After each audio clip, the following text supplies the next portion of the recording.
Hello everyone, welcome back. We're here to cast Pre-Workout Power, taking on Anti-Clown Association for NGS Storm Division this evening. My name's Jazzalene, and still joining me is the wonderful Weary. Are you ready to get into this, Weary?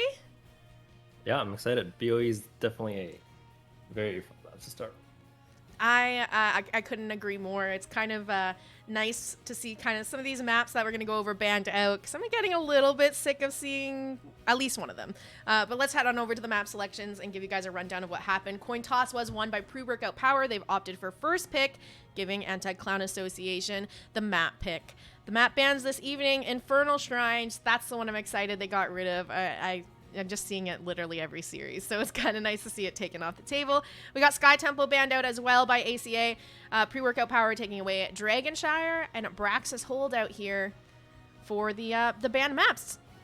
Battlefield of Eternity, though, definitely one of my most favorite maps to cast. There's just so much brawling going on over Immortals. What are you expecting to see from these teams here? I'm just gonna let them know already. Yeah, it's just so we can get started. But yeah, so definitely I would expect priorities on the primary range carries like Hanzo, like Li Ming, Vala. I think those ones are pretty contested on both ends. We might see a Tracer splashed in here and there as well.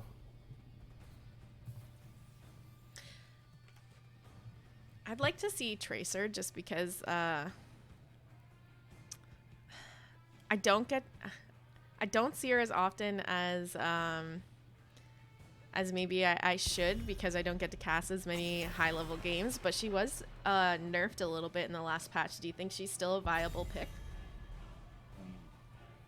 So I think we need a little bit more time to see it play out, but my initial thoughts are it's still definitely playable and definitely still strong. She needs a little bit more help from her support probably, and not as independent, but otherwise she's more or less the same hero. Okay. Those bans we see kicking things off: Vala banned out, Rhaegar banned out. Joanna still up. Is that something you expect these teams to want to go for if it is left up? I think Johanna, some teams definitely do favor it. I would say BOE isn't one of the best or strongest maps for her, but she's definitely still viable, especially if you opt to go for main tank show with Blessed.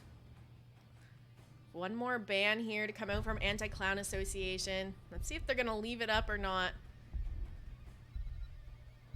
Oh, wait.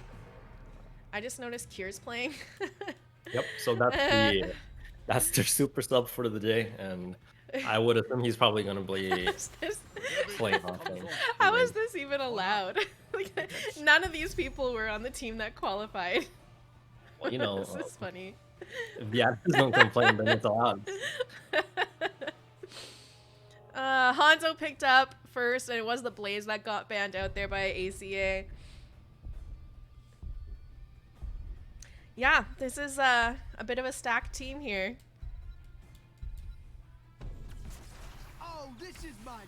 This is going to make it even more interesting now that I realized who's actually playing for Pre-Workout Power tonight.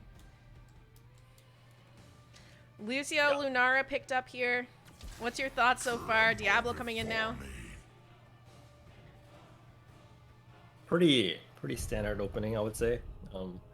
Diamond Hands or ACA just kind of more or less picking what they're comfortable with. 2-3 Diablo definitely always strong. Might get a little counter. We'll see if the next ban phase helps alleviate a little bit of that. Still have like the Tychus up. Malthiel just had buffs as well recently, if you're looking at something to kind of chunk down this front line of Diablo to Haka. What are you thinking they'll go for here? I would expect the Tychus ban against this Diablo pick, but with that being the way, I think they'll hold their flex pick for last. They'll just pick an offlaner and pick their tank next rotation. Opt to see what Pre-Workout Power chooses to fill out their roster with.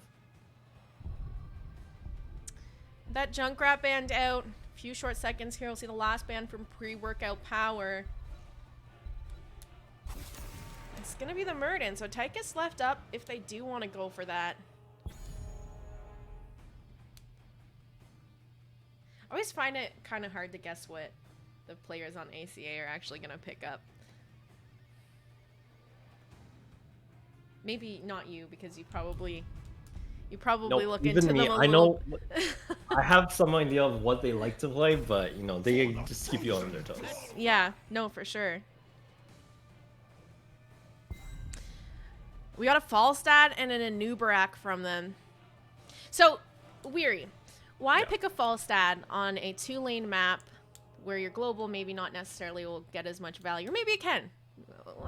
Let's hear it. I think, honestly, I'm not entirely sure why they would pick Falstad here. I don't think it's a bad pick. I think it's decently strong. You definitely need to take care of your side lanes, as we do see the Deckard and Tracer coming out. So the global, I think, is definitely still helpful. It matches the Hawk a little bit. You know, he can sort of poke. The thing is, if you don't have a way to kind of get on top of the Diablo, like picking a range like Main could have been an option, right? But then you have trouble like getting through the Diablo. Falstad, if you want, at least has Giant Killer if you opt to tech for that. But the thing is, now the last pick Tracer, kind of a Falstad hunting pick there, right? As we do see Nintori rounding it out with a last pick hero. Maybe they're just looking to get the level 20 Gust play to win the game. Maybe they're expecting this to go to late game too.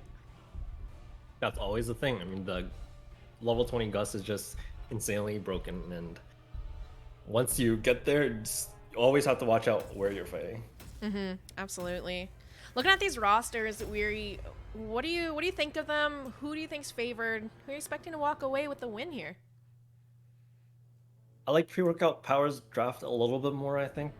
But on the other hand, I think ACA more or less got most of what they would have wanted, so I'll go ACA for this one, I think.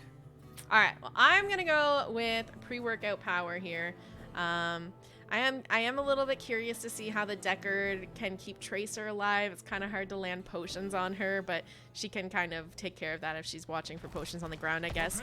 But we'll have to see here. Let's get into game number 1 of this best of 5 series between Pre-Workout Power and Anti-Clown Association. On the left-hand side, we have Pre-Workout Power. Cure will be playing Dehaka, CPX on the Hanzo, Nasmus on Tracer, Unaverted on the Diablo, and Legacy on Deckard.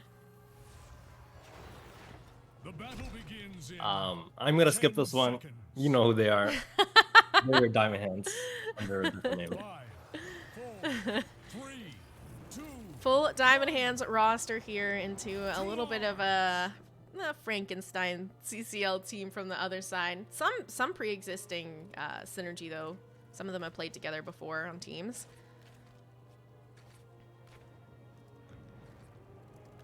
Like nobody's really committing to going to their lanes right away, just kind of keeping an eye on where everybody's going to end up. Kelsey are getting a little bit of damage onto that wall in top lane.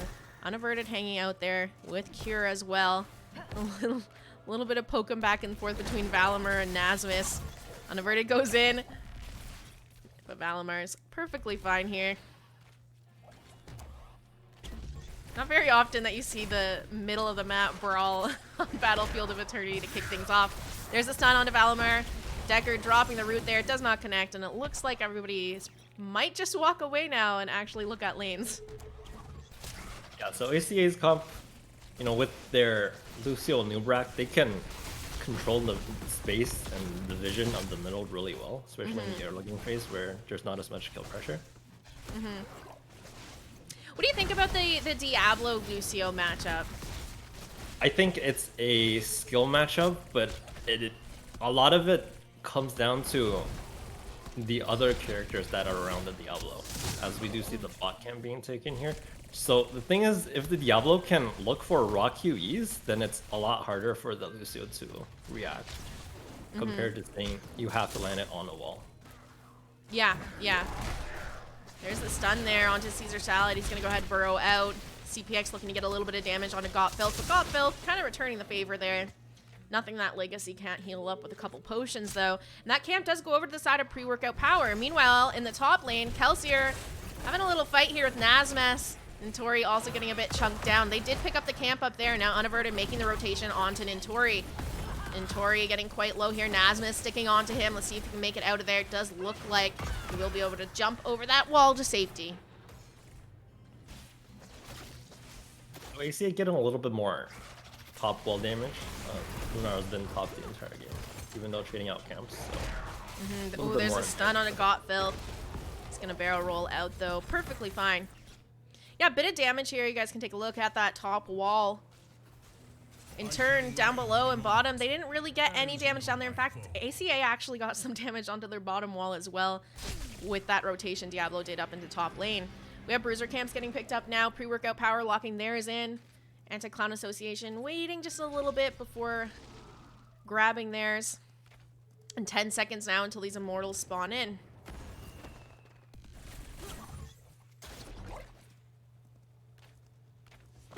Are you expecting these teams just to play defense here? It looks like that's what Pre-workout Power is doing for now.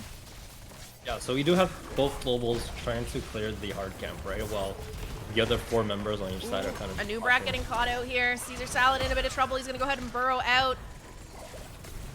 Nasmus sticking onto Nintori now, trying to get some damage out. Go ahead with what you're saying there. Yeah, so you saw the 2 globals just clearing the side lanes, right? And they've mostly been cleared, and it's just going to be a little bit of a skirmish down the middle. I do think, as we do see the charge not landing, I think the team with the Hanzo Diablo is a little bit more favored in this poke war. Yeah, absolutely. Cure burrowing in there on that Dahaka now. We're going to see them make a play here, trying to get a bit of damage onto the members of Anti-Clan Association and their Immortal. CPX, though, out of mana for this fight. They're going to back off, sit back in a defense position here. Falstad continues to soak bottom. Yrel getting top soak as well with the rest of her team. This is a very slow first Immortal here to kick things off. Yeah, both teams being very respectful and not opting to go for anything too crazy here. Oh, there's the stun. Immortal stun not going to connect though because he does burrow out. Caesar Salad walking away from there. Kelsier on the flank looking for a little bit of damage onto Cure. Trying to walk in a better positioning. We're going to see Lucio knock him back to deny any attempt for a drag there. Unaverted's going back in for the engage, though doesn't find the stun, and he's now in the middle of ACA. Can they make him pay for that, or is he going to walk out just fine here? Stun from Caesar Salad. He's knocked back in by Lucio, and here's Gottfilth trying to help secure the kill. And that will be first blood over to the side of Anti-Clown Association. Nasmus looking like he might be in a bit of trouble, able to drink up a Decker potion, and halftime finally hit on this Immortal phase weary. That was a really good fly-in from Godfilth, securing that extra kill. You do see ACA just getting a little bit of micro advantages from the side, right? Like clearing both lanes, getting a bit of a head, using their globals just to secure their extra kill there. And they're going to be walking away here with a nice, juicy Immortal, almost, you know, over 50% of a shield on this one. Nasmus looking to try and get a pick onto Kelsier here. And if you can get a pick before Immortal spawns in, that means easier defense for you with less pressure. But Kelsier able to just hearth in that bush. They're not going to find him. And this Immortal will be going bottom. The demon approaches the gates of heaven. Now, what do you think of Pre-Workout Power's clear here? Are they in trouble if they don't necessarily win these Immortals? Do you think Hanzo and Tracer are able to shred this down fast enough? I think they'll be okay. It's not the greatest clear in the world, especially if you have to have your Hanzo player kind of land those scatters, right? Yeah. So they'll survive, I think. Especially if they, as you saw, they took care of the minion wave pretty well. Unaverted flipping Caesar Salad out of position here. CPX getting some nice damage onto him. Looks like the members of ACA are going to back off. They get a little bit less than half health left on that fort in bottom lane. And thing to note, Gottfilth has been sitting up top just creating pressure with Yrel there. They're going to go ahead and start up the siege camp. There's just going to be a trade for these siege camps once again. Pre-workout Power going for the bottom one. See the camp traded out once again. Look for AC to maybe use their 10 advantage to potentially secure one of the forts. They are about to hit those 10s, and there they are. High five from Lucio. Cocoon picked up on a Nubrak. Ardent Defender from Yrel. Thornwood Vines from Kelsier on the Lunara. And, of course, the Gus from Falstad. Have a very small window here where they could try to do something with these 10s. I would like to see them try to secure this fort. Now it's a little dangerous as 10s come online for pre-workout power as well. Diablo going with the lightning breath, and Dahaka picking up isolation. Ooh, bit of a fight breaking out. There's the arrow from Hanzo. Gus coming out from Gottfilth for the disengage. Kelsey are getting quite low. Nintori also chunked. It looks like the members of ACA able to walk away from that thanks to Gottfilth's Gust. I am on my way. Lots of cooldowns used on pre-workout power side. Only Gust traded in response. Have the short cooldown, Lucio scheme will save everybody. The only ult I didn't go over there, for you guys curious and can't see the screen, Deckard picking up Stay a While and Listen. I think like pretty standard ults for the most part. Sometimes you might see Apocalypse over Lightning Breath, but with a Fire Stomp build, it's not too unusual to see the Lightning Breath. Valimar getting the bomb dropped on him from Tracer, but he'll be just fine. We are into that next Immortal phase here, and both the teams, I was gonna say looking to play a little defensively, but ACA walking straight in here for the burn.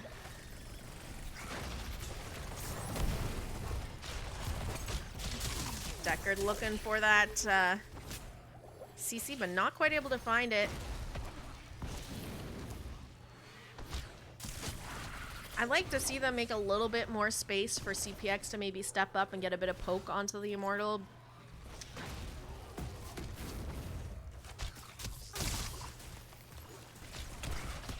This is a 4v4 right now as Dahaka and Falstad continue to soak out the lanes. Nintori getting flipped by Unaverted, but able to just walk away. There's the arrow, and it whiffs straight through the members of ACA. It's a big cooldown down on the side of pre-workout power. Kelsier's getting quite low on mana here, so I'm curious to see if they're going to continue to kind of push in now that that ult's down, or just kind of get the mana reset on Kelsier and chill for a moment. This entire time you see Godfield pushing the bottom and securing that fort. So he's really trusting his foreman to just stay alive, and he's going to be doing his own flip push kind of thing. Yeah, and they're doing a great job of that. They're not really hard engaging into anything here. They're playing more middle defensive side on for ACA.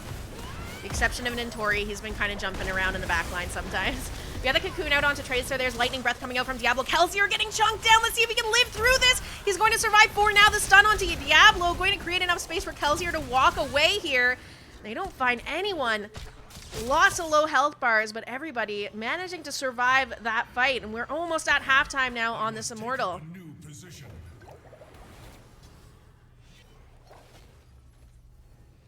I'm curious to see if Falsad's just gonna swap lanes now and continue to push it out. Crustin is 4-man, but as it stands, pre-workout power ahead on the race now. They do risk losing an Immortal. He is showing up to the fight now. There's the arrow out. Kelsier sidesteps it. And Tori with the knockback. And Caesar Salad going in, looking for the stun, but does not connect. Here on the flank here, looking at Nintori. Nintori ready to knock him back with the stun. Kelsier to follow up with the damage. Valimar able to use that high five and just ride that wall right on out of there. Nice big wave crashing top here as well. In the meantime, Legacy is going to be the first to fall in this engage. CPX looking like he might go down next. And there's the Ardent Defender popped on URL. 2 members down on the side of pre-workout power. We're going to see Anti-Clan Association go for the burn.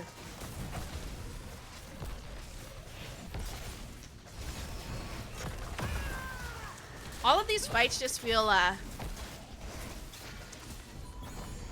slow and like drawn out. Like they're calculating the best way to play this, if that makes sense.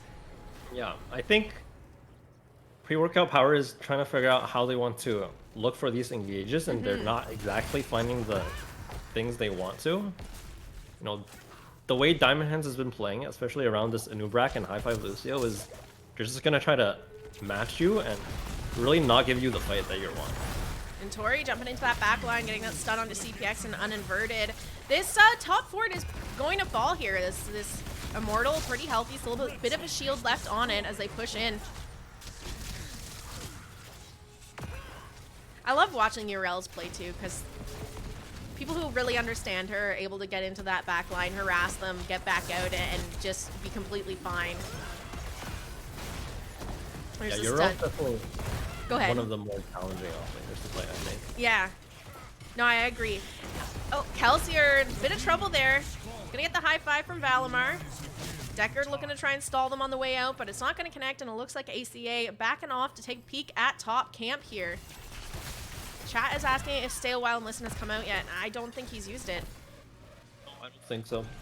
So I think part of it, they do have a little bit of trouble claiming space, right? Anubrak holds vision pretty well. Again, the Lucio factor, of course, you can't really hard engage onto the Anubrak. Yeah. So with the Anubrak and the Wisp, the Deckard can't really just walk up and like try to claim space from an like unknown flank, right? Which usually you want to do. So in full vision, it's going to be really hard to just get a raw sleep off. Do you have 16s hit here for the side of Anti-Clown Association? They're looking at Cure. That's a quick work of Dahaka there. He will fall, and they're going to continue to push on here. Maybe look for this keep with the 16 talent tier advantage. Yep. Potentially look for Falstad to even commit to a fly if there's any sort of overextension. He's still holding that gust too, so if they get into any trouble up top, he can come save his team once again. Ardent Offender is up as well on Yrel, so Nintori's probably pretty comfy right now with engaging under Ford, and he's going to do just that. You have to Stay a While and Listen coming out, but it's shut down by Cocoon. We're going to see CPX getting killed first here. Nintori eating tower damage, still has Ardent Defender up, so if he needs to use it, he can, but he's going to save it because Got Filth is coming in with a gust once again.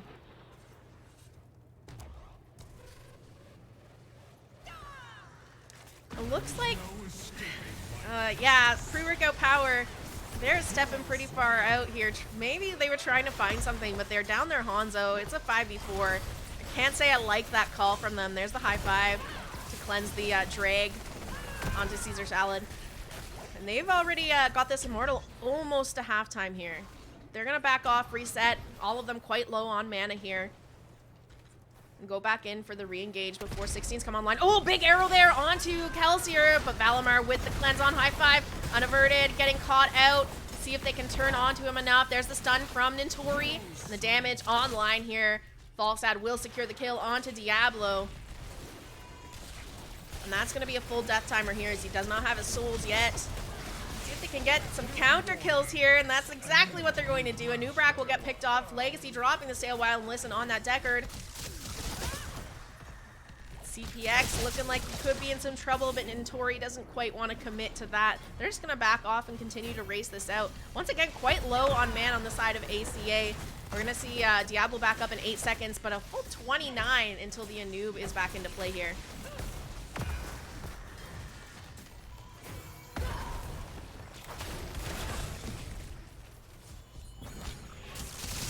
Either way, this is going to be an Immortal for the side of Anti-Clown Association. They're going to go ahead and start up their Bruiser camp as well. Look at this nice, juicy wave collapsing onto top keep that pre-workout power has to deal with. Chat says ACA's looking strong. I would agree. Yep. 15-18 here. Look for workout power to potentially look for a fight. You see Nazma stepping out really far right just to get some early damage on this. Do you think there's a chance we see a fight behind the Immortal just to try and force something before 20s are online? You know, you're looking basically just a level of XP until Anti-Clan Association reaches their 20s at this point. It's going to be pretty hard to close that gap. Ooh, I think that's what they really want to do. As we see the arrow come out, not hitting too much though. No, pretty short range, just hits into the Caesar Salad, and he's able to just walk away. This Immortal on on keep now. They are going to get the pick onto Dahaka. That was Falstad in the off lane, having a little 1v1 manage that. Sorry, an off-screen death, but Gotfield's going to join the fight now. Still has that gust up for the disengage if they need it. Nintori in a bit of trouble. He's going to pop that Ardent Defender. Who was a little worried he didn't have enough mana. He's getting pretty low there, but he's walking away just fine. Got a bit of healing off that Ardent Defender. That's going to be both keeps going down. As we do see on the trying to look for an engage still.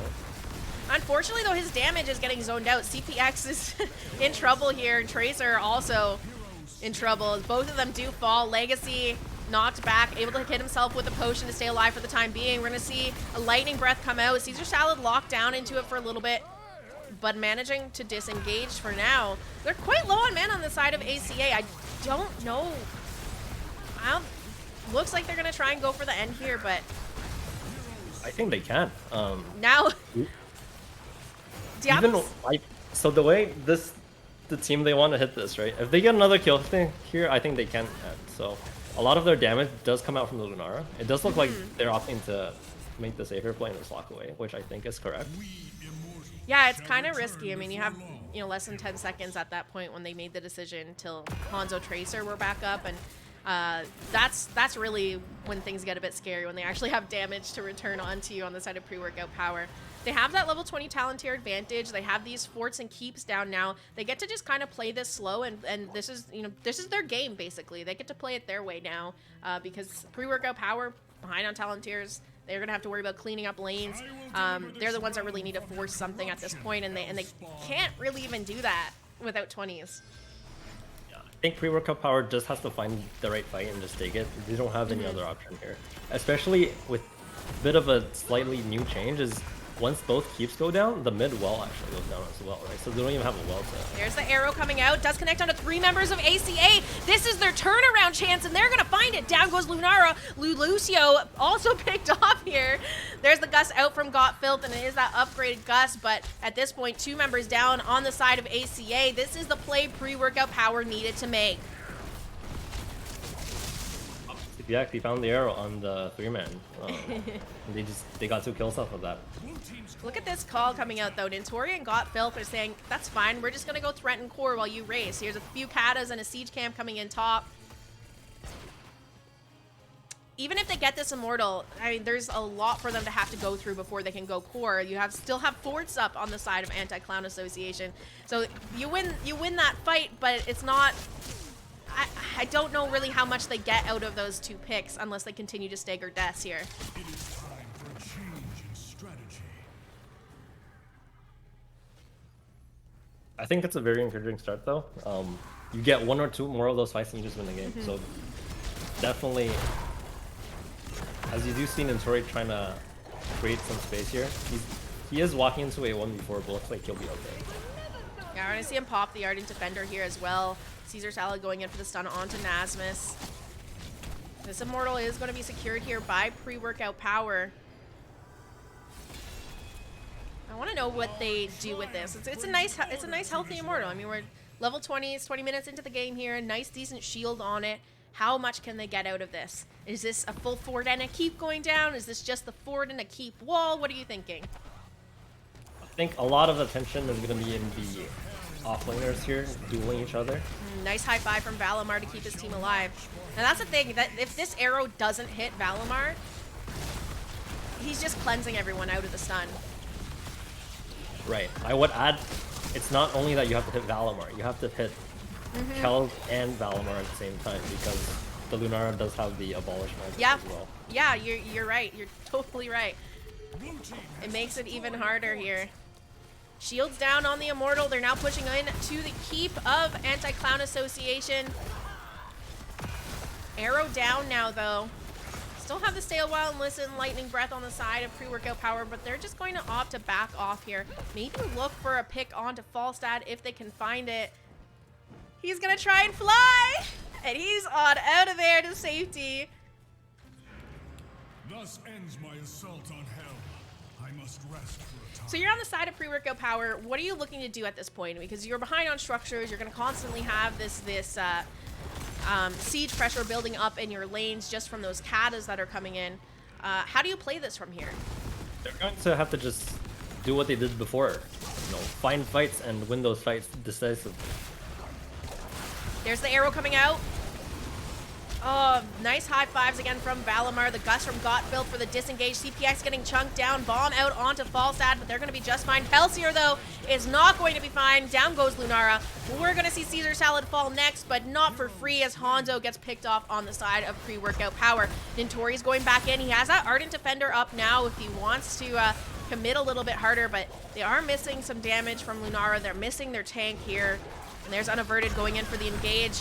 Taking tower shots, though. Maybe this is enough for them to look for the kill onto Diablo. Valimar committing here, going in, riding that wall, but not able to get those last hit. About 500 health left on Diablo's bar. Nintori still chasing them down here, looking at Nasmus. Going to be rooted by Legacy on the Deckard. Still looking for a little bit more. Now looks like they're going to back off. They managed to put up a pretty decent defense as a 3v4 there. It worked out just fine. In the meantime, the core pressure building up here, and they're going to lose a little bit more health, I believe, off their core. At least I think shields this holding. top-lane pressure buildup is going to be very important during this next phase. Even the previous fight, right? ACA really didn't have to take that fight. They opted to take it, but they kind of held 3v4 for a little bit longer. But had they just continued to play the same style where they have their false step pressure the side lane and kind of just match, it's going to be really hard for them to find their fight. Falstat's flying in. Oh, he canceled it. No, Falstat's just actually going to do exactly what you're talking about. He's just pressuring that side lane here with that siege camp they picked up in top. Caesar Salad getting chunked out, burrowing out. Valimar able to avoid the Deckard stun, and Tori, though, stunned out for a moment. Jumping right back in onto Unaverted. Looking for the return stun here. Is going to find it. Is just zoning them off their Immortal. They're not doing any damage to their own Immortal, though. They're just creating core pressure here. Now they can look to maybe engage off of this. CPX getting low. And Tori going in for the stun here. Their core is got a lot of pressure. And there's the gust from Gottfeld. Knocking them into the wall. They're going to find the pick onto Hanzo. Let's see who's going to go down next. Tracer getting focused by Nintori. Legacy popping out of the cocoon. That's going to be the second player down on the side of pre-workout Power. And they're not over. They're looking for more here. Unaverted getting caught out by Caesar Salad. All eyes are turning on to Diablo. Just kidding. Let's go core, some of them say. That's going to be game number 1 here. Over to the side of Anti-Clown Association. GG's and well played. Weary, was this what you were expecting for game 1? I think overall, I would say this game came down to ACA just being a little bit more polished and more comfortable with their playstyle, right? You know, the chemistry that they've continuously shown. And they did get a lot of value out of the Lucio false set, I would say. The Lucio being able to prevent any sort of like hard engages, apart from that very good arrow from CPX, down 20s. You have this false set just continuously pressuring the back door. He comes in and then he finds that last gust against the wall that secured them in the game. So props to him there. Yeah, no, absolutely there. I mean, typically split pushing not as often seen on Battlefield of Eternity. So it's kind of interesting to see ACA's take on how to play the map with the Falstad just constantly split pushing the lane, securing forts, and you know, creating that core pressure for their team. It was cool. It was cool. I was wondering how the Falstad play was going to work out here, and well, they showed me, that's for sure. Let's take a look at the talents here. Anything that's surprising to you, or anything you want to talk about? I think pretty standard stuff all around. Nothing really particularly weird.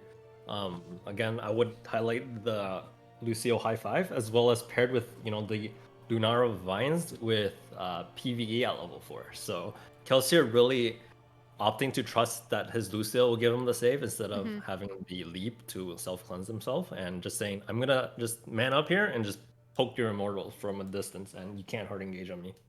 Yeah, I don't mind the Thornwood Vines for the poke, especially on BOE, and especially because they were trying to play it more. They're playing it slowly to create that space for Falstad to push down the lane. So just having that little bit of extra poke on Lunara makes sense in this case. Anything else you want to touch on about this match here? I don't think they have a next lobby up yet, unless, well, they didn't invite me last time, so maybe there is one. I don't know about it, but anything else? One particular thing that I noticed was during the mid late game where the Falstad was split pushing, right? They're very comfortable to just stepping up and not giving space. Even when like Kier kind of commits his dig and forces like a 5v4, they're just going to say, we're just going to man up and just posture with you. They're not giving space for free. So pre-workout Power really has to fight for like every inch of space there, and they don't get it for free, right? So once you get space for free and you just burn, then they can go back and deal with the Falstad later. But if you have to waste time posturing and fighting for every little advantage, that's when the space gets created for the false dead. Mm-hmm. All right, well, let's pop back on over to myself and Uther, aka Weary Day here. Where are you expecting us to go next? This is likely going to be a pre-workout power first pick after losing game 1, which means it's map pick 2 Anti-Clown Association. Do you have an idea of where they typically like to go, what we might be seeing now? Can you remind me what the bans were? Infernal, Sky Temple, Dragonshire, and Braxis. Interesting. I might expect to see a Cursed or Alterac type thing come out, but could also be a Tomb or a Towers type of thing. Tomb's always... Tomb's sometimes fun. So I like Tomb because like it's a small map, so you can have like quick rotations for cool plays, but it also feels like sometimes it just goes to like 30 minutes and everybody has their forts down and maybe some keeps down and nobody can really find the space for turn-ins or want to. But yeah, I don't know. I'd like to see a Cursed Hollow game because I don't think very many teams like playing Cursed Hollow. It's one that typically is banned out. I don't get to cast it very often, so maybe we'll end up there. I'd be interested to see how ACA plays a map where there's a lot of priority on globals like that after seeing them play that kind of style on Battlefield of Eternity. But okay, we have the map pick coming out. Let me go ahead and update that really quick. I'll give the viewers a rundown here where we're going for game number 2. This is a map pick from the side of Anti-Clown Association, as pre-workout power have opted for first pick here. Let's pop on over to those maps now. We are headed to Volskaya Foundry for game number 2. Game 1 was played on Battlefield of Eternity, and the win there picked up by Anti-Clown Association. Let me update that score really quickly. We are 1-0 for ACA here in this best of 5 series. I'm gonna let them know casters are ready. What are you expecting here? I mean, Volskaya Foundry, it's I don't know. I don't know how to feel about this map. Like the objective is You're likely playing to the very late game, so maybe we'll see some priority on some heroes that are great in late game, like Falstad once again. What are you thinking? I would expect a lot of priority on the Falstad. Expect to see a lot of 20-ish heroes like Johanna, like Zeratul. Especially with this first ban Vala coming out, right? A lot of the, I'd say, team fight focused presence is going to be like a Vala or a Mephisto. See that going away? It's going to shift towards groups of 2s and 3s and just pushing the side lanes. There's the Joanna ban coming out. We didn't actually see Joanna ban in game number 1. Nobody prioritized it either, but it wasn't necessarily super surprising for Battlefield of Eternity. Falstad now as the next ban for pre-workout power. All things that you kind of were talking about here. It seems like they don't want to deal with it. I think that's a good choice, especially if they're not willing to first pick it here. Do you think we see Anti-Clown Association still kind of try to play that way, though, on Volskaya? Pick up some other global or some other hero that is potentially good at split pushing? I think that's one of the ways that they do like playing. So I wouldn't count it out. I will fight to my last breath. You did have that Zeratul banned out. That was another hero that you talked about. So again, no surprises, especially, you know, Cure kind of known for Zeratul just a little. We're going to see Legacy pick up the Rhaegar, though, to kick off the draft.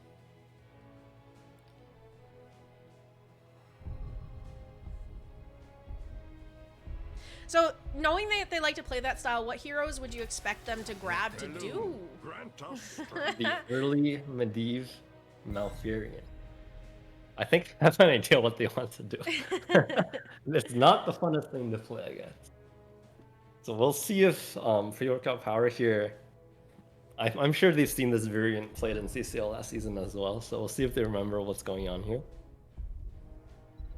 I think the flexibility with this pick means that either they get their comp they have in mind, or they can do like a Medivh Diablo type thing, you know, as their fallback option. If you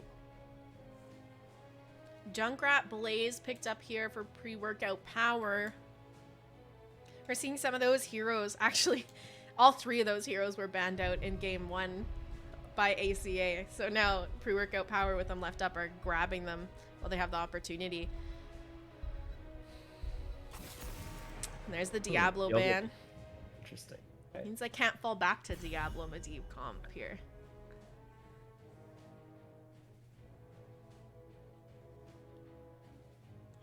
I might expect a potential Leoric coming out as well. Very good on the map. Pretty winning matchup against the Blaze. And on top of that, if you're going with a Buried Alive at level 20, also a great late game hero as well. Yeah, so the Zul ban coming out, the the cheese being denied here.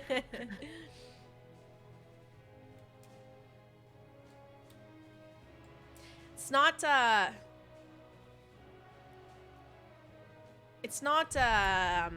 an unusual comp. I mean, I've seen the main tank Zul before, especially with a Medivh when you're going to be lacking a little bit of damage to grab a main tank Zul instead. And you called it with the Leoric pickup. They're going to go for that, and they're grabbing the Sylvanas here. Caesar Salad's still left to lock in, usually on a tank. Do you think they're going to be hurting for damage on the side of ACA? Do you think they're going to be able to get picks in the early game here? Are they going to get picks in the late game? From the first 4 picks, it does look very standard. I might expect something a little bit weird from the last pick. We'll see what he opts to go for. It could just be a standard, a noob or a Murd, but... Genji Garrosh to round out the draft of pre-workout power here. This is a pretty typical CPX pickup, I would say. Yeah. Maybe looking to get some trades in. Stitches want to play.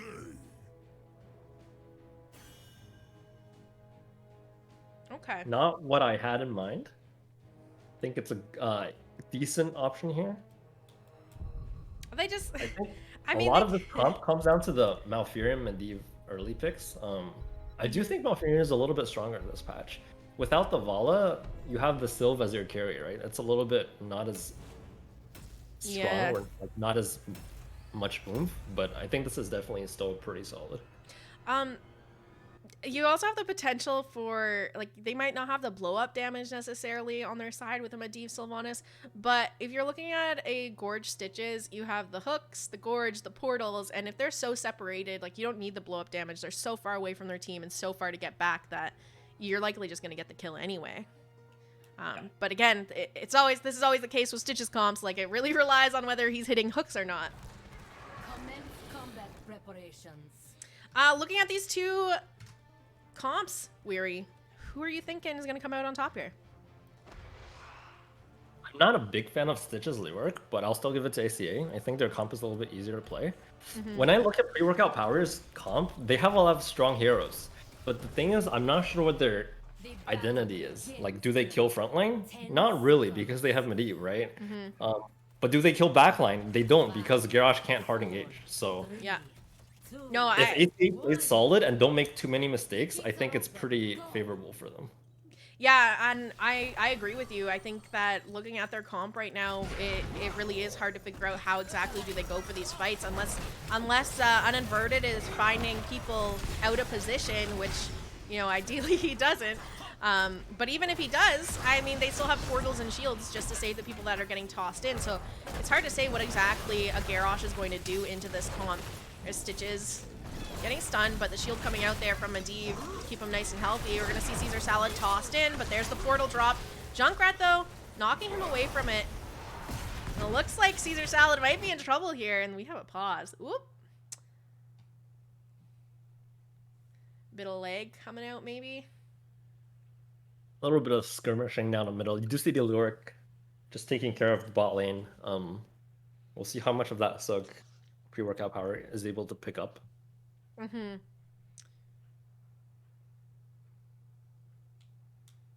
we'll be getting right back into it here. That's first blood there to the side of pre-workout Powah, and Tori's trying to slow them on the rotation down to bottom lane.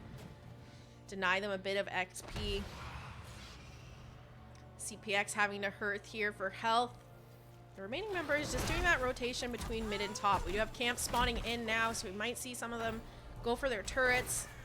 Maybe make a play for that biotic emitter if enough space is created.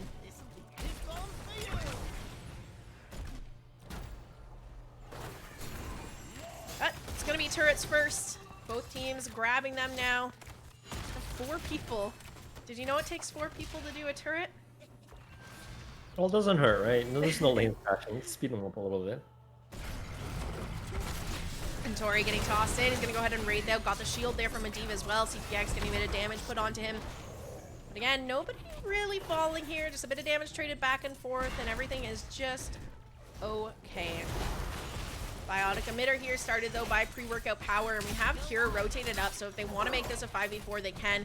Leoric's on the way up here, but let's see if he gets here in time, or if this biotic emitter is just going to go over to the side of pre-workout Powah, and that's what's going to happen. And on top of that, Caesar Salad getting tossed in, has the portal dropped. He's going to make his way out of there. Cure a little bit out of position. There's the hook, but it does not connect. That looks so close though. We're going to see Nasmus and Legacy start up that siege camp now as well. This map, you know where the objectives are going to be. It's set in stone. So grabbing these siege camps, I would like to see them hold it a little bit longer maybe, so that it doesn't get cleared up as quickly. But grabbing these siege camps for first objective, not a bad idea, because it just creates pressure in the top lane for the enemy team to have to deal with if they send everyone to contest objective.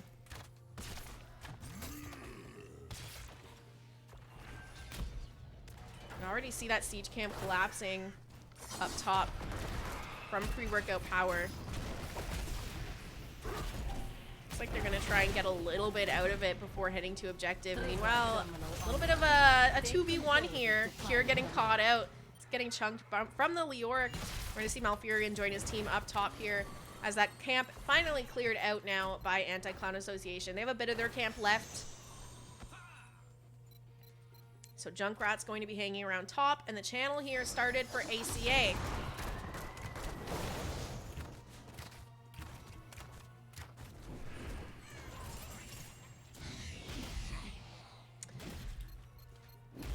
What do you think, Weary? I mean, we are looking at 7s now online for pre-workout Powah. Oh, Caesar Salad is going to get tossed in. There's the portal, and he is out of there. It's really like... The only really thing that they have is Nasmus to stop them from taking these portals, and you have to be so on point with your concussion mines to shut that down. And Tori is thrown in here. There's the portal drop. He is going to be able to make it out, but does he survive? No, he will go down. Looks like pre-workout Powah able to make some space on the point here. Here comes Cure on the flank, landing that stun onto Gotfield. The shield comes out, and he is tossed in. The portal comes out, but he's not able to make it out, and those will reset the stacks of Medivh here. Stun hook onto Legacy there. See if they can find some counter kills. Ping's going out onto Cure. Can he survive here? He stands in his flames, get a little bit of health, but that's not going to keep him up any longer. Leoric falls once again. Caesar Salad knocked out of position from that concussion mine. Let's see Caesar Salad. He is going to be the next to fall. Lots of picks there for pre-workout Powah. Yeah, these fights are going very long, and once the Medivh goes down, your escape is really gone, right? So they can just throw in whatever they want and just kind of body block them, as you saw that happen a few times. Absolutely. That first Triglaw Protector will go over to the side of pre-workout Powah. And they're taking this bottom, which is not too uncommon. You know that this map is likely going to go to late game. Sometimes that ends up being C point at that point, which is the bottom point. So opening this up here for a later game Triglav is a pretty normal play that you see, I would say. Yeah, and you do see them just putting them in deep here just for him to farm some stacks, right? And if he's opting to push in harder, the Leoric will just come back and put damage on it with his drain. Yeah, the drain on Leoric is such a great counter to this Triglav. It chunks it down quite quickly. Level 10's online, by the way, for pre-workout power. You have the Rib Tire from Junkrat, Bunker from Blaze, Ancestral Heal, X-Strike, and Garrosh picking up Warlord's Challenge. Still waiting for those 10s, but they'll hit any moment here now on the side of ACA. My team will begin repairs. For now, they lose their bottom wall, but they're going to hold on to the fort. Being down level 10 and an objective, they really didn't lose a lot. So No. look for them to just play off the gorge now and try to find some advantages. There's the ley line coming out. We've got the Wailing Arrow, the Entomb as well. Valimar going to drop the heal. Nazma is able to reposition. They're looking at Legacy potentially. Riptire is going to be popped by Junkrat, and it looks like ACA are just backing off to prioritize the Blaze that was Gorge. He's in the bunker. See if he can live. That wall is down, but it doesn't matter. He's still going to fall. You're now looking at another 46 seconds until Gorge is back up, but they have that death timer on Blaze to create space for them to go for this biotic emitter.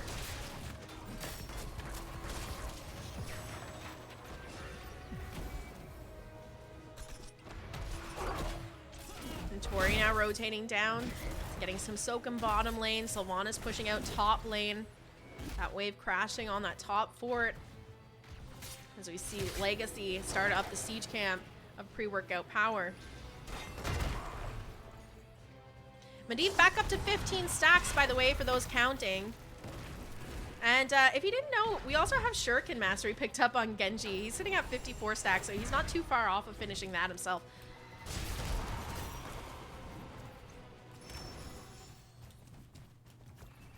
You have turret camps back up, so Legacy's going to go ahead and start the camp for pre-workout power. Leoric, Medivh rotating over to the turret for the side of Anti-Clown Association as the Siege just continue to soak and clear out camps and their lanes here.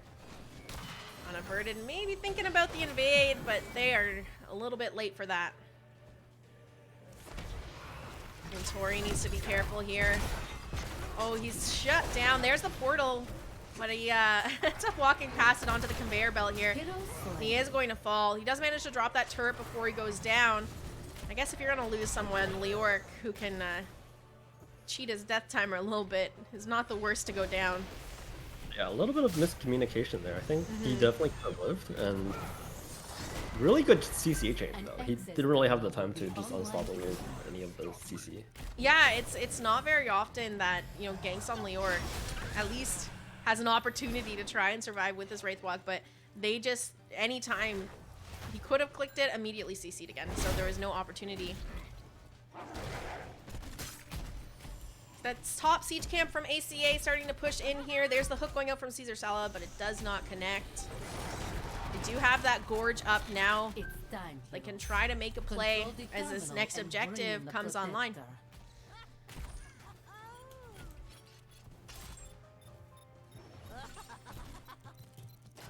One thing to note, mid wall does end up going down. Last time you saw the fight going mid, right? Which ended up with the Gorge on the Blaze. And the wall did a pretty big part in securing that kill. They still With have that wall going down, yeah, so with that wall going down, it'll only be top wall left. Yeah, and that's what they're playing for here. There's the portal. Top wall, though, already quite low in the mid, but it doesn't matter. With all those turrets and damage, Garrosh is going to fall. And basically exactly what you're saying. They're just kind of playing for the Gorge, the hook Gorge combos here on the side of ACA.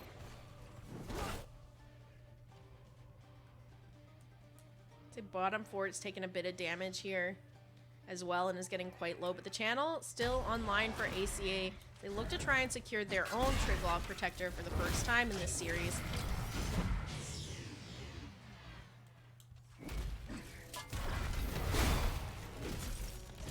CPX making the rotation down, and Tori's going to go ahead and take that conveyor belt. CPX closing the distance. Legacy coming in with the totem to try and slow him on the way out. He's already used his get out of jail free card, so Tori is going to go down. Getting a little bit picked on this game.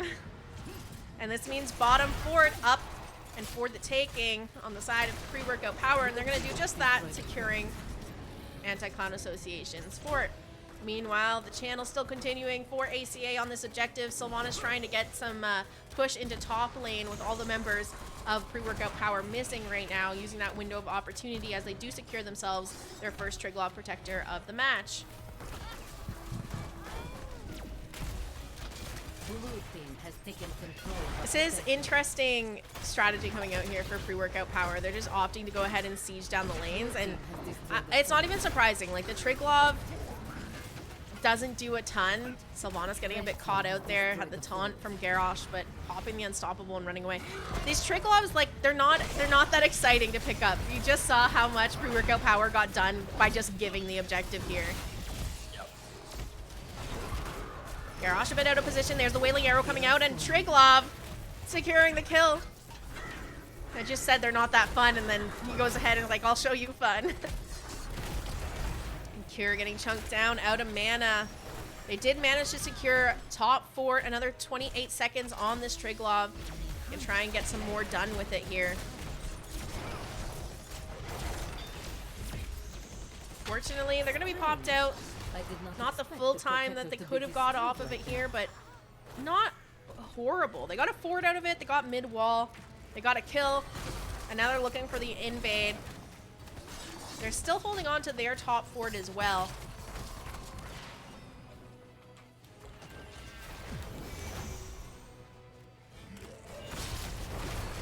I would say, as the Stitches come, you really don't want to trade buildings if you can. This is kind of a worst case scenario, right? They lost some structures, but they did win some fights, so they're trying to make up this advantage. But in the ideal world, you'd rather have your structures up just to be able to play the Forge. Yeah, they're giving up quite a lot here to go for this fort right now. Top fort is going to go down. That siege camp in top also invaded by Anti-Clan Association. We're going to see Kelsier sticking around to secure bottom fort, which is great here. At least it kind of equalizes for next objective. You know, they're not going to have a fountain there on the side of pre-workout power. Neither is Anti-Clan Association. There's the portal here dropped by Gotfilth. They wanted to go in for an engage or maybe bait out some abilities there. What's your thoughts on that trade? Do you like it? Not feeling it? Yeah, kind of like I said, you know, pre-workout power is, you're saying, okay, you're gonna push this lane, we're not gonna fight you, and just avoid the risk of getting gorged, right? We have this Rhaegar, we're gonna just split push or counter push rather, and just get advantages elsewhere. So, with all these forts going down, the gorge to tank play is not quite as potent. So look for them to maybe play off the hook gorge instead. Looking at Nintori, he's going to go into the raid. There's the gorge onto the Garrosh. Portal out. He's going to be dropped underneath the towers here. There's Entomb coming out as well. Unaverted managing to live for quite a long time. Bunker dropped as well. Now the Ancestral connecting. He's made it out of here, and now with that combo down, they're trying to find something here. Kier's going in for the engage. Gotfilth getting stunned out. Portal drop, but he's not able to make his way out, and we're going to see the Medivh go down, and his stacks reset once again. Oh, feels bad. Stitch is now in trouble, will fall next, and a great concussion mine catching out Nintori and Valimar. CPX going in for Valimar, but he's getting caught out instead, rooted underneath tower damage, and falls. There's a 3-4-1 here in favor of pre-workout power.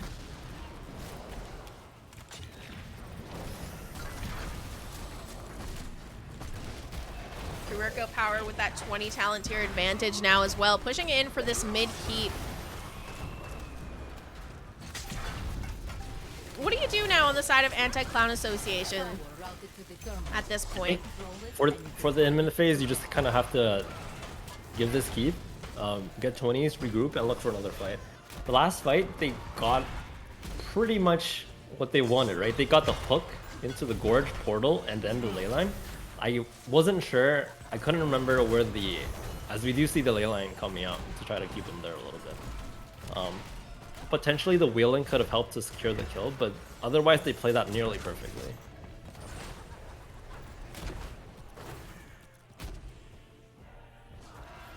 Do you think now that, you know, they're not killing Garrosh because they really only had the one tower there hitting him to do any damage? Is it just the fact that there's not the structures to help them get the kill? Is that the problem now? Or does it need to be a different target that's getting hooked gorge at this point because Garrosh just seems to be living? I think with 20s, they could try that again. I think it might work. Just with the Master Hooker, which reduces the healing. CPX going in on that back line, looking at Valimar. There's a Riptire out from Junkrat's going to connect onto 2 of the members of Anti-Clown Association. Kelsier and Valimar taking a bit of damage from it. Meanwhile, Nintori kind of on the flank, getting a bit of damage onto Kiri. He's going to go ahead and pop into the Wraith form, walk away. There's the root out onto Garrosh. Gorge is up if they can find something. Caesar Salad looking for the hook. Oh, and he is going to find it. They're dropping him under here. There's really not much left on this keep, but it's going to be enough to help secure the kill at least. Medivh gets that last hit, and Garrosh falls. CPX looking like he's in a bit of trouble here. Let's see if he's able to get out of there. Kier going in, looking for the stun to disengage. Instead gets caught in an entomb. Drops the bunker. There is the ancestral heal out from Legacy. Has to use it on himself, and now caught in a root and ley line. He is way out of position from his team, and he will be the next to fall. That is a 2-for-0 in favor of pre-workout, or in favor of Anti-Clown Association, sorry. Yeah, so with that fight, I think the Master Hooker with the healing reduction really helps secure that kill. Where compared to the 16-ish fight, you really don't have this type of tools to deal with him, right? Whereas the Garrosh has his 2 W charges already at 16. I guess the Garrosh Gorge is definitely an option now with that Master Hooker. They're going to make a play here for mid-fort. Objective is up and available to channel here in about 24 seconds until all of the members are back up on the side of pre-workout power. They have some camps they could go for as well here. It's looking like they're going to have to win another 5v5 before they win this objective. Unless we see some more split pushing shenanigans. I wouldn't be surprised if maybe someone tries to sneak that mid keep. Yeah. So mid is actually surviving with 1 HP, right? I look for them to just lock in here and get some cata pressure here down mid. And they do find it. They almost find Nintori taking this siege camp, but they're going to back off. Rhaegar's just spawning in now to join the team. They don't want to get caught out here. Also, look for Nintori to kind of create chaos in the backline of pre-workout power with his Burning Despair. You really do have to commit a lot of resources to killing that Leoric. Otherwise, he's going to be just surviving in your backline, doing a lot of burn damage. And we see that just pushing structures strategy once again here from pre-workout power. They're looking at top keep. There's the toss onto Nintori. Taunt comes out, portals drop. He is shielded, but he's living just fine. He has that Drain Hope on CPX. There's the ley line coming out here from Medivh. Wailing Arrow popped as well, and there's the Gorge onto Junkrat. Shield to help Caesar Salad, but he's going to be tossed back in. Nazmus able to survive with the Ancestral Heal drop. Bunker also used on Blaze for the time being. We see CPS flip on out of there, and it looks like everybody able to survive this engage. A lot of back and forth, and it looks scary for a moment, but nobody going down, and almost everyone's ultimate being used here. Oh, there's the ley line, connects onto Junkrat. See if they can do anything off of it. No, we're gonna get the double toss onto Caesar Salad and Medivh, but able to reposition here. Portals are dropped, and they're fighting in this tight choke. Riptire finally used as well there. Another hook though coming out. This one connecting onto Garrosh. Gonna drop that taunt, tossing in Leoric and Stitches once again. Legacy getting so incredibly low. Nintori, let's see if he can live through this. He is using that that level 20 to his best of his ability here and managing to live for quite a long time. They're gonna find the picks. Down goes Rhaegar.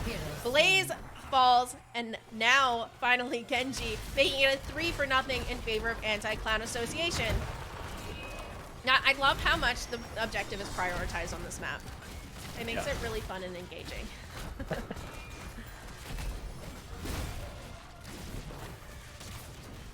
And with 3 members down, it's just the obvious play. You have a Sylvanas even to shut down structures and siege in through this keep. I'm interested to see if they're gonna have enough time to go for a core call here. It's pretty long death timers at this point, but they're not really the fastest at sieging with just Sylv and just really Sylv. I'm curious whether they're actually committing for this. They're getting a little bit low from the Junkrat poke. This is a base race. Okay, their katas are cleared out. Yeah, the thing is if they wipe on core right here, that just means a free win for pre-workout power. We'll see how it plays out. Core's falling, 50% and going down. They are hard committing to it now. All of them just want to win this game at the point. It's looking like that might happen. Leoric falls. Medivh's pushed back off the core. Kelsier's going to get picked off. Oh, this is really close. 6% left on the core, Mary. Caesar's out, the only one left up. This is what I was worried about. Oh, they committed to core, but they didn't hit it enough. 5% left, and with the death timers, this is going to be a pre-workout power win here. Blue team's core is under attack. What an ending. Tori's gonna look to spawn here and try to backdoor this, but I don't think he's gonna make it in time. I mean, you have the shield spawning back in, so it's not gonna work out. This is what I was worried about. Like they don't have the siege damage on the side of Anti-Clown Association to go for it there, and it was so close, so close. But a win here for pre-workout power. GG's and well played. Very close finish there. I think there might have been some members that got hit by the hand from the core. Yep. Might have lost a little bit of damage there. They don't have the most core damage, as you mentioned, right? The Sylvanas really, and maybe Stitches doing like the bulk of their damage, but even Malfurion not really contributing too much. And the thing is, if Malfurion is not Moonfire enemies, it doesn't pump out that much heals, right? Yeah, that's exactly it. I mean, it's hard to say. I think getting hit by the core anomaly kind of really screwed them.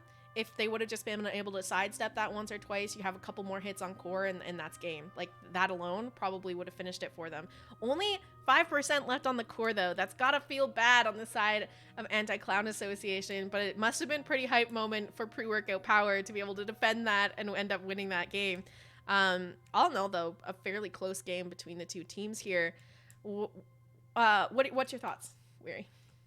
Very back and forth game. I think both teams played it pretty well. There were a little bit of mistakes here and there, but there was adjustments continuously. Yeah, I think that was a pretty good game, especially for Sky, where normally you see like a snooze fest down to like the 30-minute or something like that. It is a little bit of a snooze fest, to be honest. Especially, like, this is like no offense to ACA, but when you're playing a Stitches Gorge comp and you're literally just waiting for the Gorge combo to come back up, the Hook Gorge combo, you're just like, okay, well, I guess we'll just watch everyone dance around each other and clear lanes for the next minute and a half. But that's okay. Nice damage put out by Nasmus here on the Junkrat, by the way. Let's take a peek over at the talents picked up. I don't think there's really anything that's sticking out to me. This is all pretty standard. I mean, I guess the one thing, Leoric just going the full drain hope build, which gives him like great survivability in these fights. And he was obviously struggling a little bit. A lot of ganks onto him in the early game, so maybe he's just looking to try and live through those. What's your thoughts? Yeah, I think the drain build is fine. I don't think there's anything too weird about that. A few things that I noticed: the Q-Build Junkrat really pumped out a lot of damage at the end, right? Mm-hmm. I'm curious whether that was necessary. I don't think it was bad, but potentially a trap build to help with the Garrosh toss might have secured them a few more picks in the early game just to snowball that lead.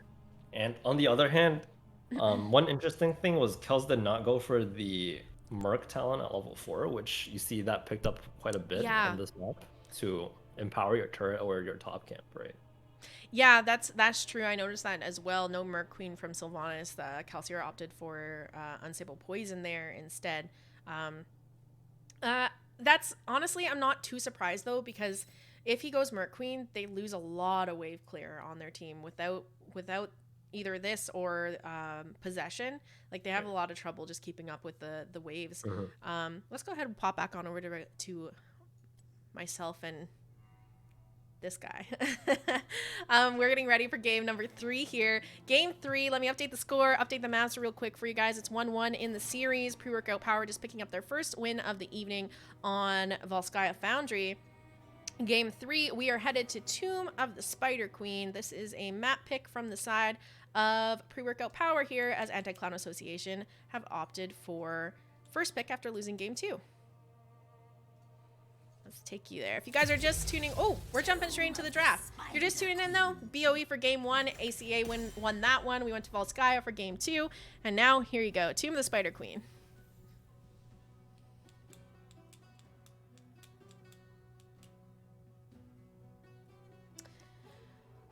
What are you expecting to see here?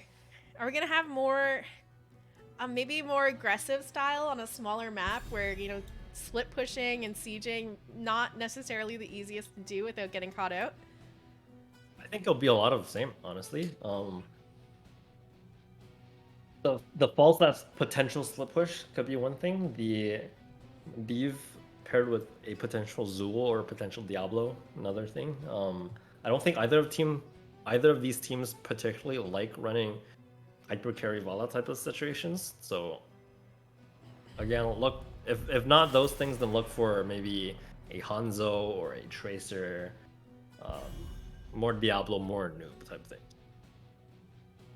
We see the Maiev as the first ban here from Anti-Clown Association, followed up by Joanna from Pre-Workout Power.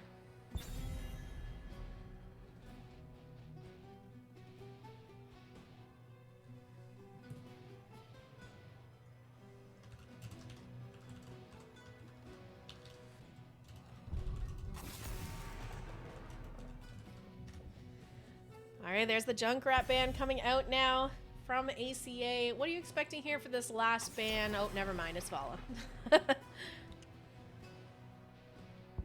Vala been a priority ban this entire evening. Weary, why are we seeing that? I mean, honestly, I'm not sure. Like, this is Cure drafting for pre-workout power, right? So this is kind of like a newly assembled squad of my last breath. different CCL players, as we do see the Rhaegar pick come out. I don't think ACA loves running a hyper carry Vala type situation, but maybe they just don't want to deal with it. Is Vala that good right now to see this much priority put onto her? Or is this like, you know, certain players not wanting to deal with it? Specifically certain Vala's players? a little bit underrated. Some teams just don't feature as much.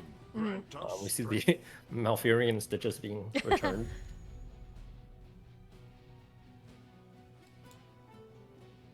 All right, stealing a little bit of the comp from ACA on the side of pre-workout power. I mean, I guess you could say the same thing about ACA right now. They took the Rhaegar, which we saw pre-workout power play in game 2. He's still available. See if either team wants to pick that up. Let's fight for the frozen throne. All right, 2 picks that we're not really surprised to see here. Falstad and Anubrak. We talked about that. Any comments? Anything you want to add to what was already said about why we would see them? I think that these are their current comforts, right? The Falstad and Urak. I mean, Rhaegar is still a very powerful presence despite receiving a little bit of nerfs. We'll see if ACA up to get rid of the Medivh here. Kind of annoying to play into. For those of you asking in chat right now who's casting with me, this is Weary Day. You might know him as Wildheart's CCL team's healer. So he knows a little about what he's talking about, I think, right? That sounded so confident. I'm just making stuff up as we go. Where can people find you, Weary? Mostly here. I haven't streamed, so. But if I ever do, you'll catch me at twitch.tv/wearyday. We do see the signature Cure Zeratul coming out with a Tychus. We'll see if that last pick ends up being Medivh. I don't know if they actually have any Medivh players. Not sure if Nasmus is a potential Medivh candidate. Finally get to see the Zeratul again in this match. I mean, not again, but like it's Cure. That's why I said again. Yeah.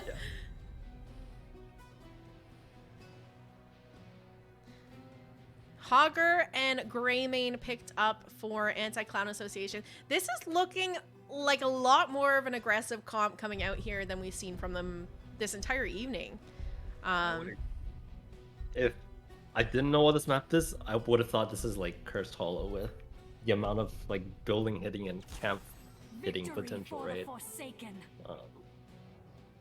perhaps look for them to split into groups again and just kind of hit your wall if you're committing large groups of people to the other side of the map.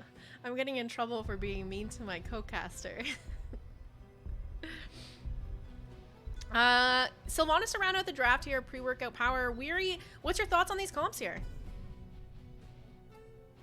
I'll say neither of these comps went exactly the way I would have expected. Both teams look pretty solid.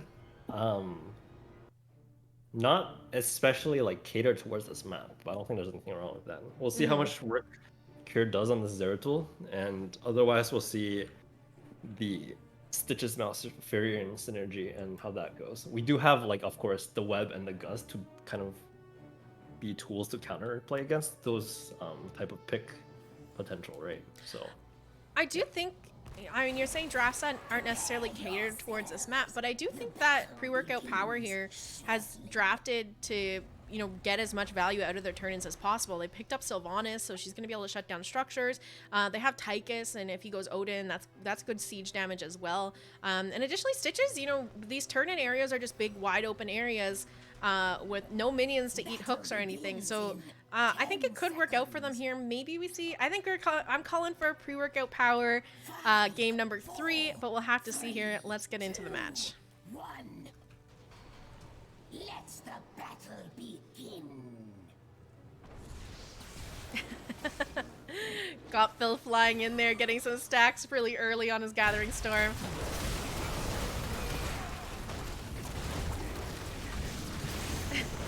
Kelsier so incredibly low, able to roll away though. Going to live another day for the time being. Both these teams coming out aggressive in this early game.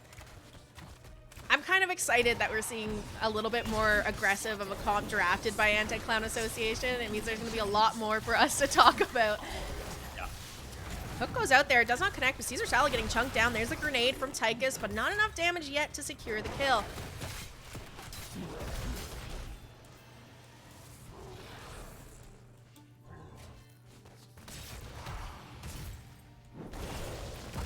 This team's now just looking to soak, catch their XP where they can, but Greymane splitting off now to start up that bottom siege camp.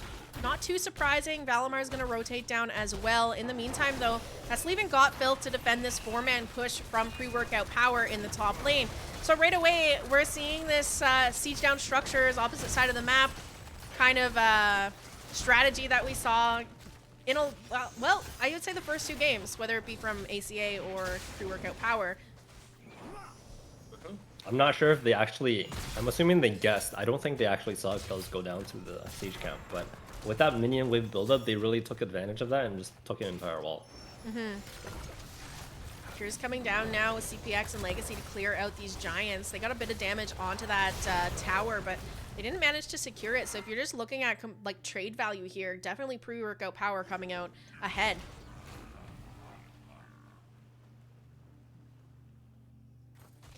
Oh. Yeah, I finally turned on colorblind mode for the viewers, but talents don't really care about colorblind, but it is Emerald Dreams picked up. Got that Bruiser camp here to help them siege in onto mid.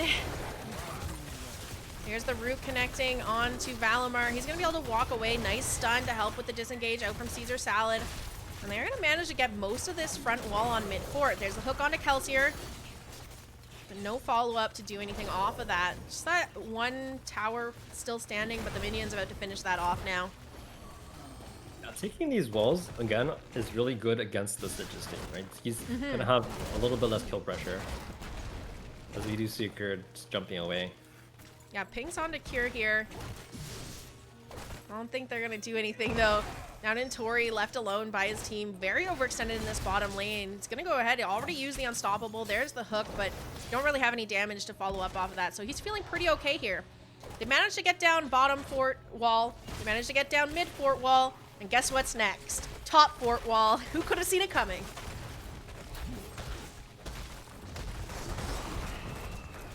For now, though, pre-workout power able to defend that one.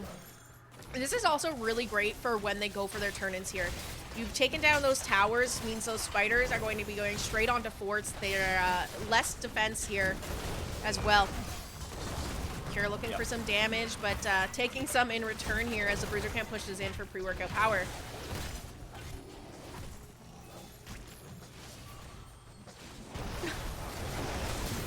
Ooh, and there's first blood. Finally, as level 7's coming online here, the side of ACA, they get the pick onto Sylvanas. And they're looking for some turn-ins potentially. Both teams, actually, with that kill on Sylv, I think maybe they lost gems. Pre-workout power is behind on some gems, but Anti-Clan Association looking for the turn-in. Interrupted several times here by Unaverted and CPX, though. We're going to see Hogger dumping in 15 gems below. They still need another 15 until they can find that turn-in. Valimar rotating down with Kelsey or Caesar Salad looking for that turn-in on bottom point, and nobody's around to defend this one. So this is going to be a Web Weaver phase here secured by Anti-Clan Association. Come, my children. Join the red ones in. Let's have Hogger taking bottom siege camp, and in the meantime, the members of Pre-Workout Power sieging into top fort once again. Gottfeld in a little bit of trouble there, getting rooted, but his team is here to back him up now as their Web Weavers spawn in. Now this is potentially looking like a big push here for Hogger in the bottom lane. Oh, there's a stun on to Unaverted. If they can get this pick here, this means it's going to be a much easier push for them with no tank.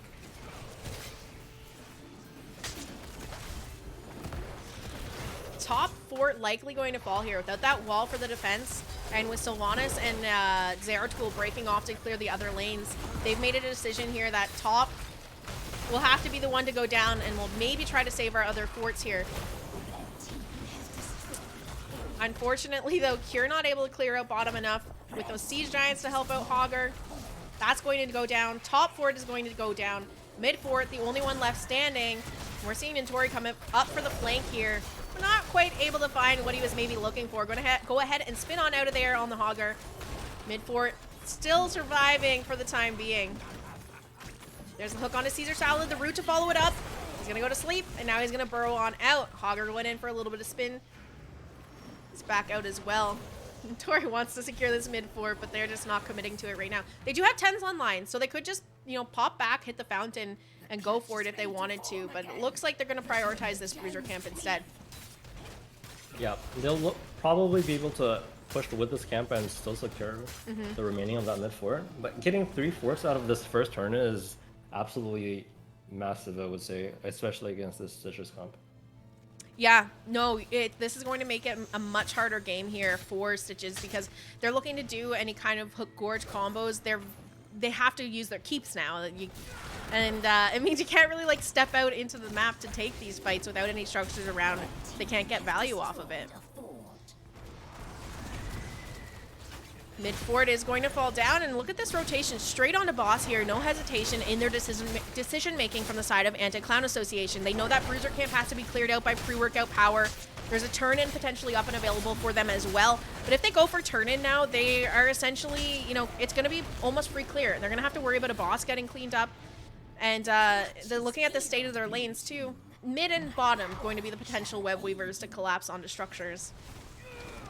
I don't hate this turn-in though. I think at this point they do need to use that 50 gems to buy a little bit of space. We'll see how much they opt to commit to clearing this boss versus pushing in other lanes. If Cure opts to commit to this, look for Gottfeld to potentially fly down and force a fight. Does look like Cure is going to hang around in top lane, and there's the fly coming out from Gottfeld. Let's see what he can find here. Root drop by Legacy. Nazmus incredibly low, but they weren't able to find what they're looking for. However, the hook's going to connect. The Gorge comes out. Unaverted, finding it, and there's the mind control to follow it up. Gust is going to be used here, and Ancestral Heal is going to keep Kelsier alive. They had the tools, and they used them to counter that Gorge.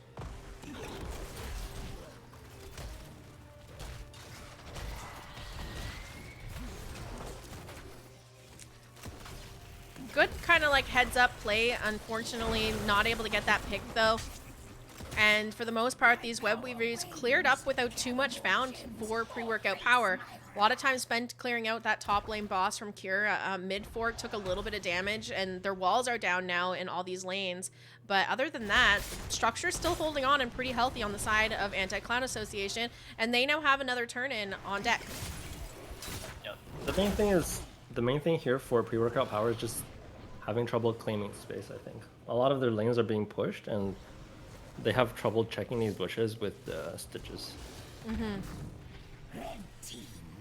And there we go. Not even a hint of trying to contest that turn in. They are down there 13, so it's not super surprising. But it's going to be a difficult game here for pre-workout power without these structures now. Potentially looking at them losing more as well with these web weavers coming in for Anti-Clown Association. I'm curious to see what kind of damage they're going to get onto these keeps. Yeah, so top wall is actually down. We'll see if Falstad opts to walk up and push that. Oh, there's the See the Gorge Gorge? onto the Anubrak here. Root's going to come out as well, so we're going to see him slept for a moment, and he will be able to roll on out, and just not quite enough damage to get that kill onto Caesar Salad. I think if that had been literally any other target that was Gorge there, probably would have gone down. That was a very good gust also by Got Filth. It basically like stunned the enemy team just enough for the Nubrak to wake up and be able to heal.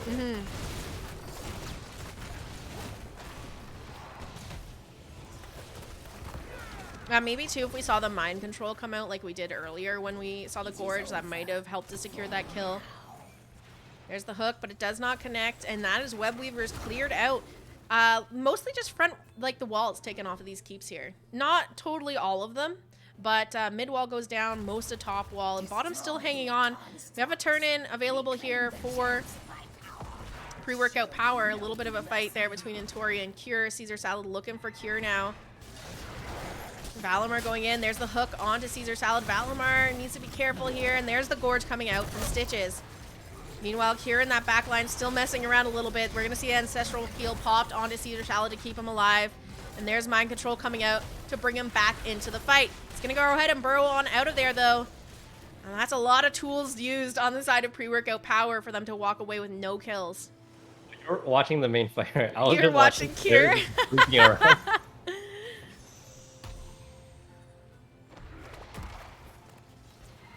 Yeah, it's hard to know who to follow when stuff happens, but unfortunately, though, Sylvanas, she hung around a little too deep in mid there and is going to get picked off. Still a turn-in up and available for pre-workout power, but with Sylv down, they can't really step up, or else they risk, especially with 16s now online here for Anti-Clown Association, can't really step up to do anything. Yeah. They're going to just have to kind of take cover close to the keep and maybe fish for another Gorge. You see Tychus working on clearing out top lane here. A Bruiser camp coming in on mid from the side of Anti-Clown Association. And they're now going to break off and go do that bottom siege camp and clear out bottom lane as well.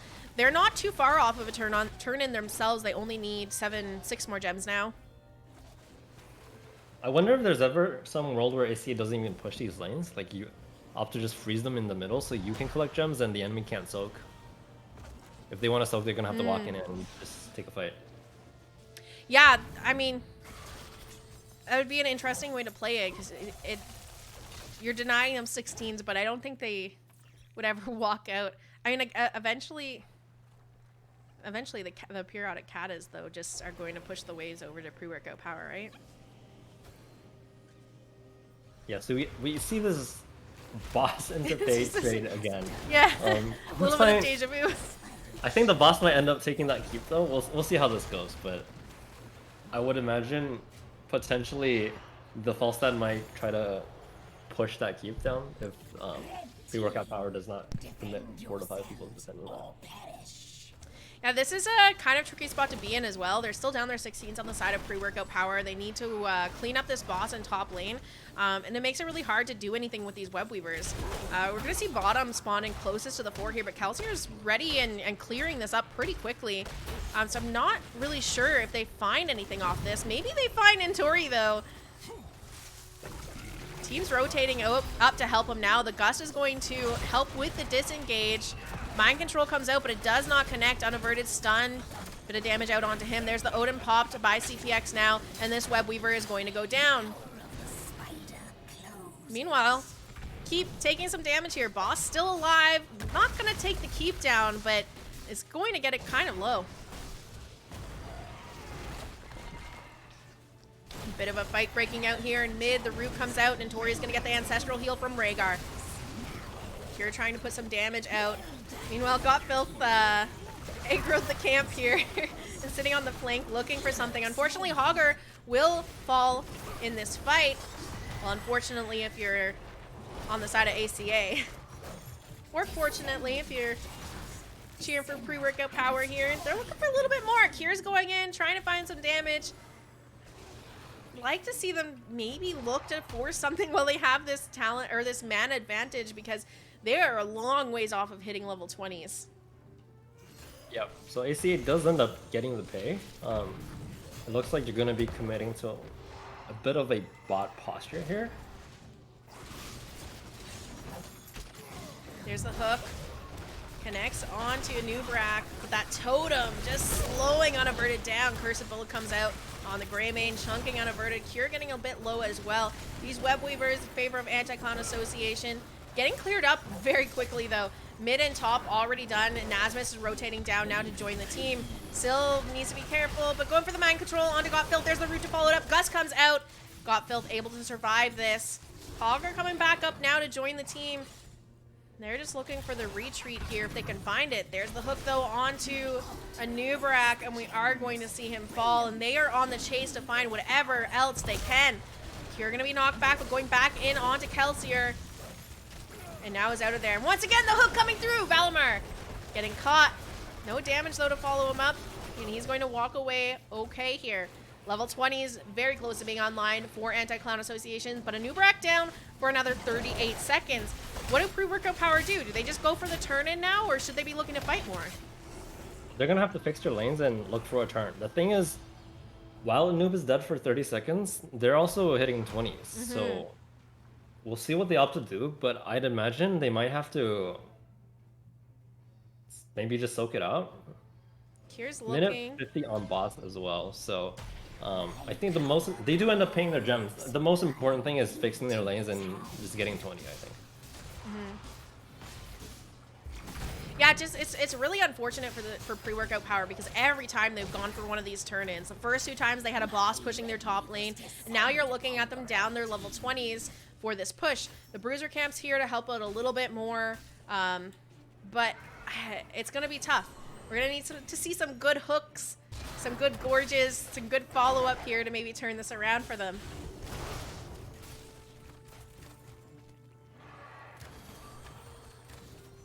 Caesar Salad kind of on the flank here, keeping an eye on things.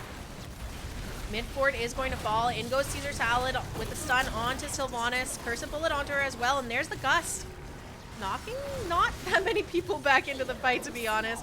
Valimar using that Ancestral Heal. They do get that pick onto Sylvanas, and Tychus is going to go down as well. Now Legacy in a bit of awkward positioning as Cure and Unaverted have made it to safety. And actually Unaverted, I think he's looking for the friendly hook, but ends up with Tori.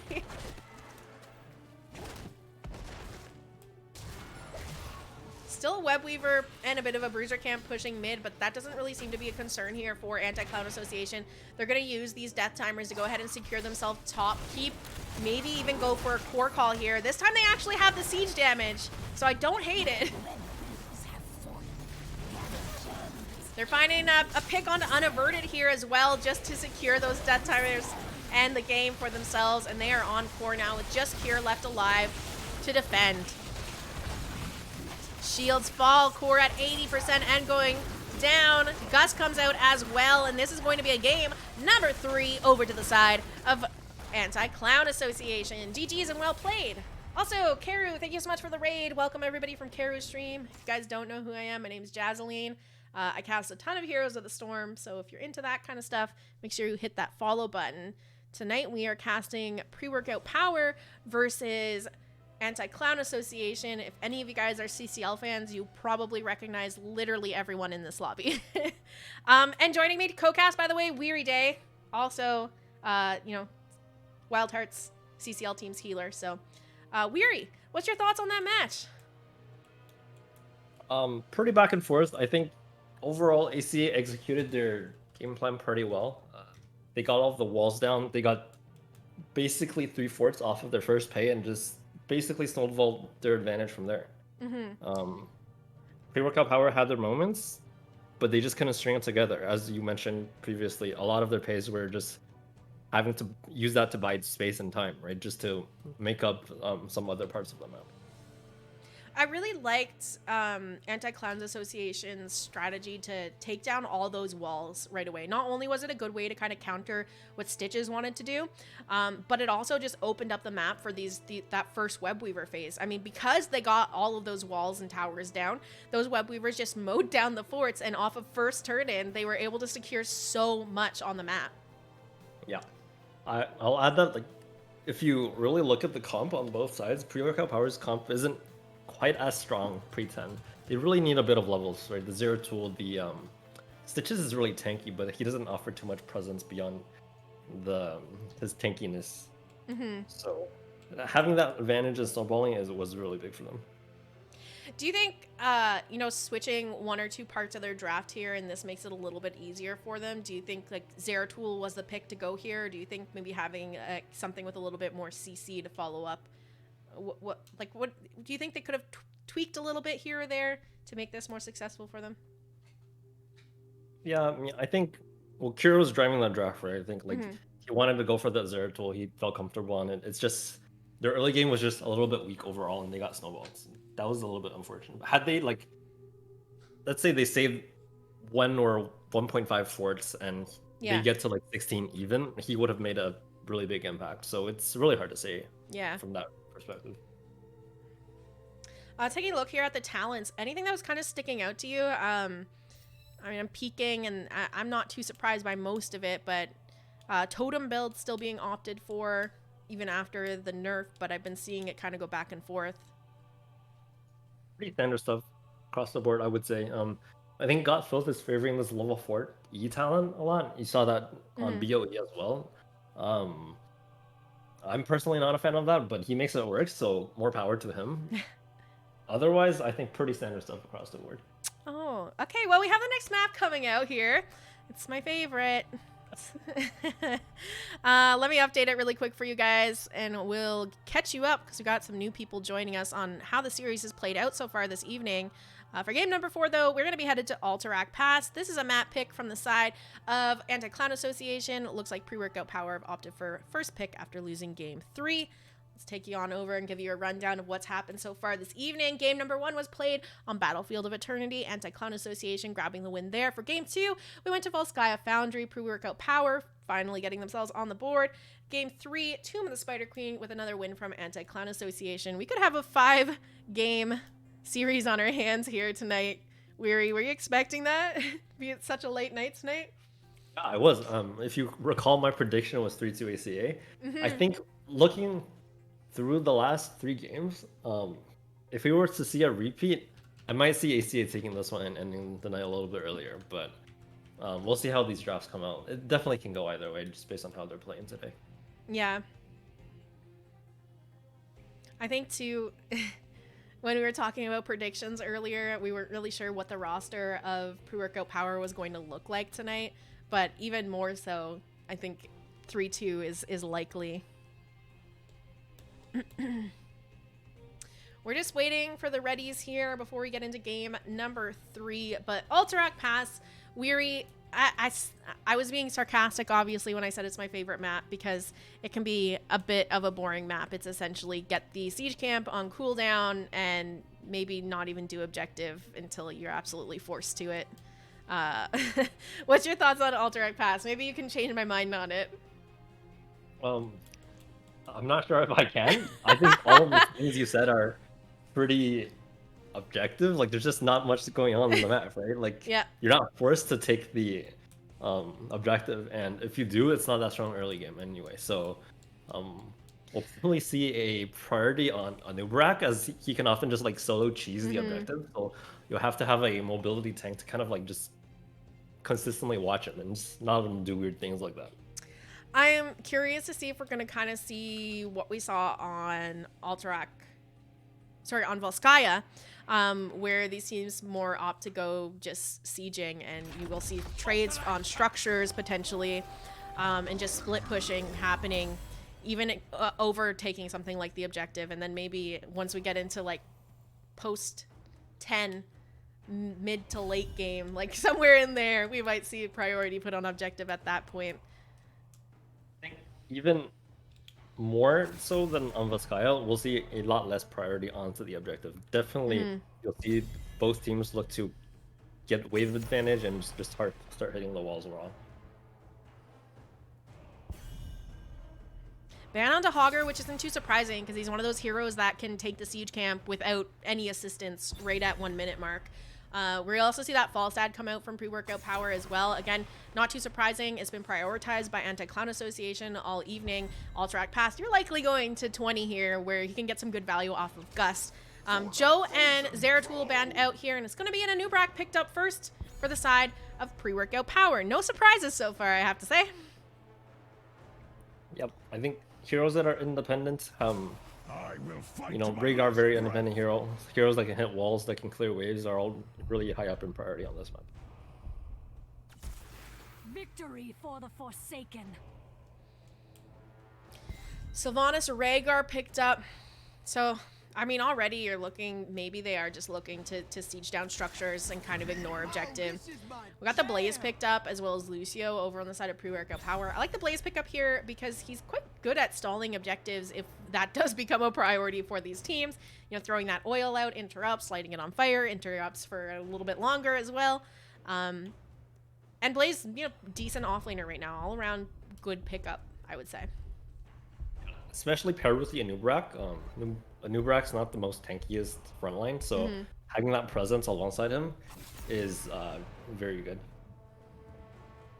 So the Hanzo ban from the side of Anti-Clown Association. That's one of CPX's go-tos. We've seen him on Hanzo, Genji. He was on the Tychus last game, I think. Yeah.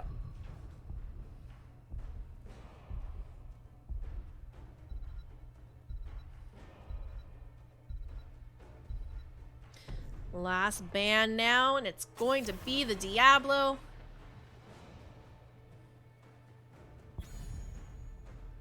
What do you think they prioritize here for an offlaner? Do we get another Leorc potentially, or is that just not picked up because the bunker kind of counterplay there?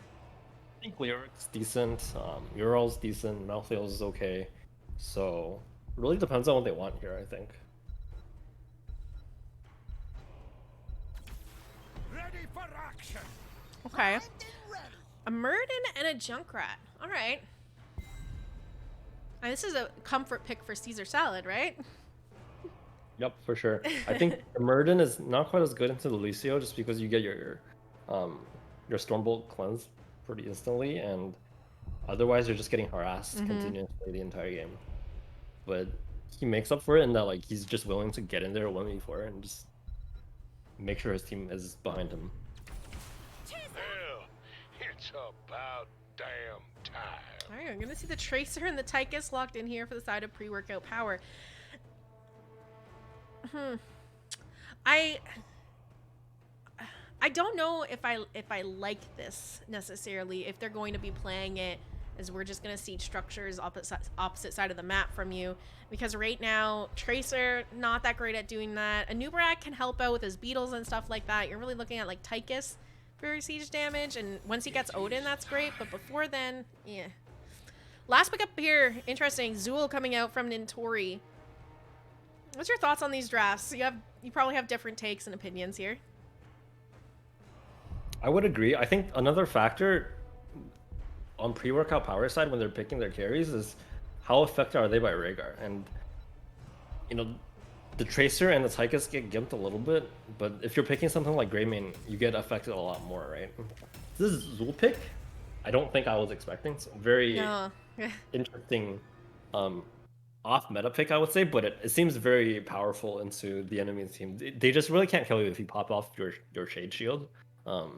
your root does get cleansed, but if you have your presence and just slowing their attack speed, I think you can cause a bit of havoc as well. And my only concern is for Nintori, he will have to play a lot safer this game. We saw him playing Leorc on Volskaya Foundry, and even with that, you know, Wraith get out of jail free card button on his abilities, he was still getting ganked a lot. So I'm concerned that maybe that happens again here, but hopefully knowing that he's playing a little bit more, a hero that's a little bit more susceptible to ganks, so he plays a bit safer and adjusts for that. Let's go ahead and get into this. I'm going to introduce the teams one more time here because we have a whole new group of people joining us. On the left-hand side, it's Pre-Workout Power. We have CPX on the Tracer, Unaverted on the Anubrak, Legacy playing Lucio, Nasmus on the Tychus, and Cure on Blaze. On the right-hand side, we got Anti-Clown Association. Gotfilth is on the Junkrat, Nintori playing Zool. We have Kelsier on the Sylvanas, Caesar Salad on the Muradin, and Valimar on Rhaegar. Did you call it? I don't know. I don't remember if I asked you or not. Did we call it for a team? Do you think ACA has this one? I'm liking ACA's chances a little bit more here. Interesting to see. We do see the dog build from Rhaegar. I'm personally a big fan of dog build. I'm sure most people don't agree with me, but I'm still a little bit surprised to see that over the totem build this game. Stun out onto Caesar Salad there. He's able to jump on out. Legacy taking a bunch of damage, but not quite enough to finish him off, and he's going to slowly heal himself up over time here. See the team split off to do those camps now. We do have Junkrat and Valimar, or Gotfilth and Valimar, I should say, starting up the siege camp for the side of Anti-Clown Association, a bit ahead of Pre-Workout Power here. And we all know how important getting these camps out on time is. Yeah. They are way behind over here. Junkrat is definitely one of the faster heroes that you see. On the other side, they have to commit 3 heroes, and they're not even quite as fast as these 2, right?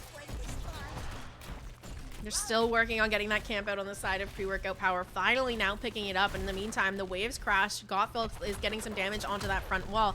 He's going to be hit with a grenade. Legacy looking to chase him down. Caesar Salad jumps in. Doesn't quite hit that stun, though. I'll say with the camp speed, one other factor is how are you timing your waves? As you saw, like they didn't really time it super well, so it kind of just got free clear. It's always interesting to see how teams do time it. Oh, a little bit of an engage there onto Kelsier. He's getting chased down. There's the boot back, and there's going to be a kill onto Sylvanas. Favor Pre-Workout Power here. Their camp's cleared out though, so they're not going to get some push in return. But no, you're making a good point. I mean, if your camp ends up just collapsing right underneath towers, it's getting cleared pretty easily. Like, you need to really commit to sieging at that point if you want to get any value from it. Right. I would say, if I were to choose, either you hold it and you time up the wave, or you just cap it early and just shove it hard. And just make sure you get value before it gets cleared. Yeah, I'm a fan of the shove it hard approach. Unaverted going to go down here. CPX getting chunked out as well, but able to blink behind his wall here to safety. Legacy still keeping an eye on things on the flank. He's going to come up, eat a bit of damage from Kelsier. All right, lads and lasses. Keep our prison camp. I kind of want to just see them, like, siege this. Like, I don't think Tracer and Lucio really do anything if they just 3-man siege top right now.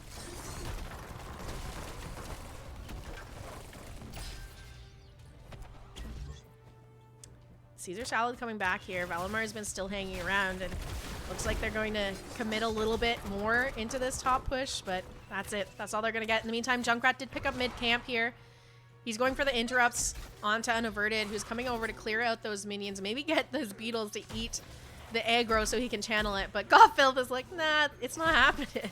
Not letting you channel this. And Tori's coming over as well. There's the Bone Prison. Avoided, though, with the burrow out from Anubrak. He's going to eat a bit of damage, but Legacy is ready on the flank to heal him up here. That camp collapsing now, but again, towers clearing out most of it. They didn't really siege with it either. Unaverted looking for the engage, not able to find it. Legacy deep in the back line of enemy territory, and there's the bomb out on Valimar to secure the kill. Rhaegar goes down.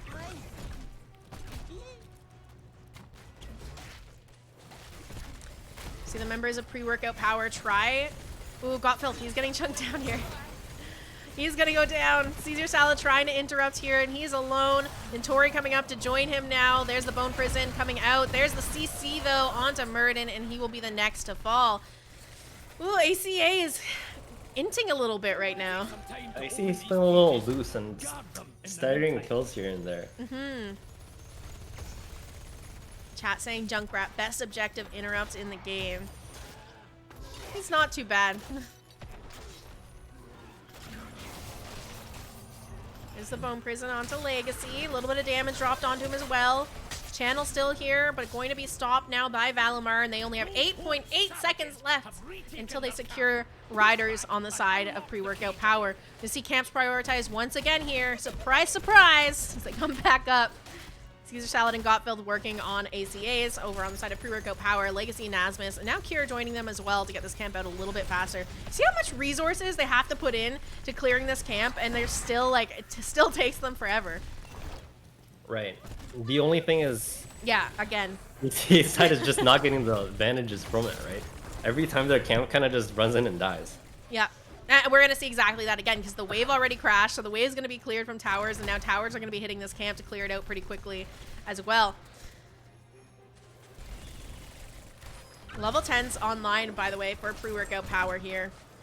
We have Bunker, High Five, Odin, and Cocoon. Tracer opting to go with the Sticky Bomb. And there's the channel started up for pre-workout power. 6 seconds left until they secure themselves first objective of the game. 10's about to come online here for the side of Anti-Clown Association. They're just going to have to play the defense here.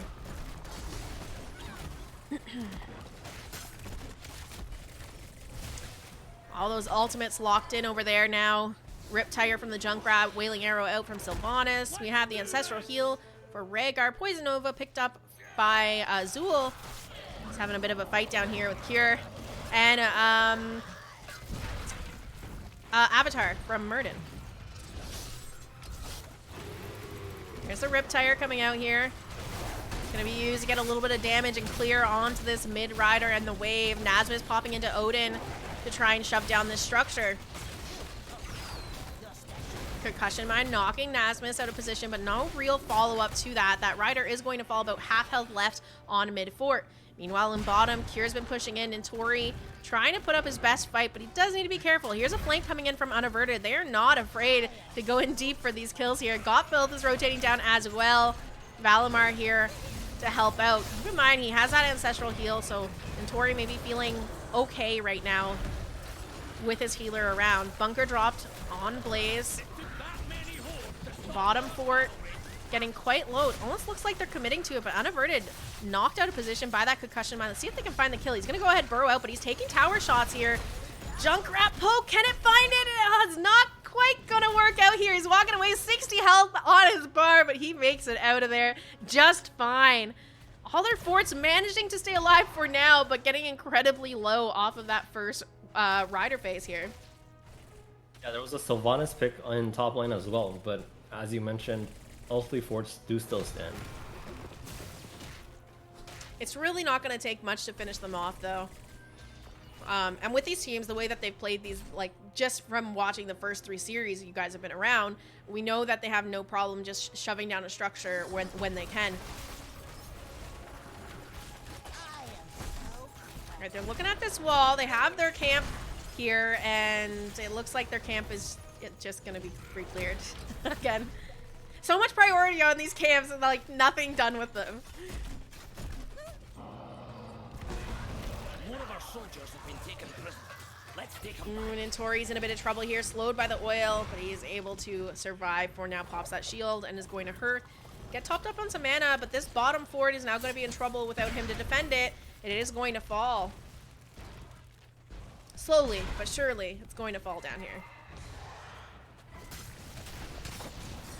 Meanwhile, a bit of a fight breaking out over this objective. Kelsier putting some damage out. Odin popped once again on the Tychus. There's the jet propulsion connecting onto Kelsier. Oh, the Ancestral Heal was just like that far from connecting to keep her alive, or I should say him alive, but still will fall there. 1 for nothing so far. Cure looking for another jet propulsion, but it does not connect. And the channel started up by that Anubrak, and this is just the power of having a noob on your team. You drop those beetles, let the beetles eat the aggro from the minions around the objective, and you got free channel here. Yeah, the death was a little bit untimely. The pick happens right as the Nubrak was, as we do see the engage onto the Junkrat. Oh, good collapse there from pre-workout power. They're gonna find themselves with another pick and maybe even a third. No. Avatar hit by Caesar Salad. He's gonna manage to survive that bomb damage from Tracer. There's the channel started up once again, and this will be Ryder secured for pre-workout power, their second objective of the game. I feel like Anti-Clown Association is having a little bit of trouble with staggering their deaths here. I mean, you see one fall, and then somebody else goes down right at, like... Exactly. The first chain death really set them behind, I think. Nintori getting a bit caught out here. Cure and Legacy trying to find him. There's a rotation here from Anti-Clown Association. There's the Riptire out from Junkrat. Unaverted was looking Junkrat in the face, though, when he was using that. Caesar Salad might be in a little bit of trouble. There's the cleanse. Here's the Ancestral coming out. His jump out was interrupted. Let's see if he can make it out now here. Oh, he is going to fall. Lucio getting incredibly low, but no counter kills for Anti-Clown Association. We have the concussion mine to kind of help disengage, but now Cocoon connecting on a Valimar. Valimar in trouble here with the CC coming out from Anubrak, and they're going to find themselves with a second pick on to Rhaegar. 2 for 1 here, and they are sieging in with these Riders. Pre-workout power looking pretty good here in game number 4.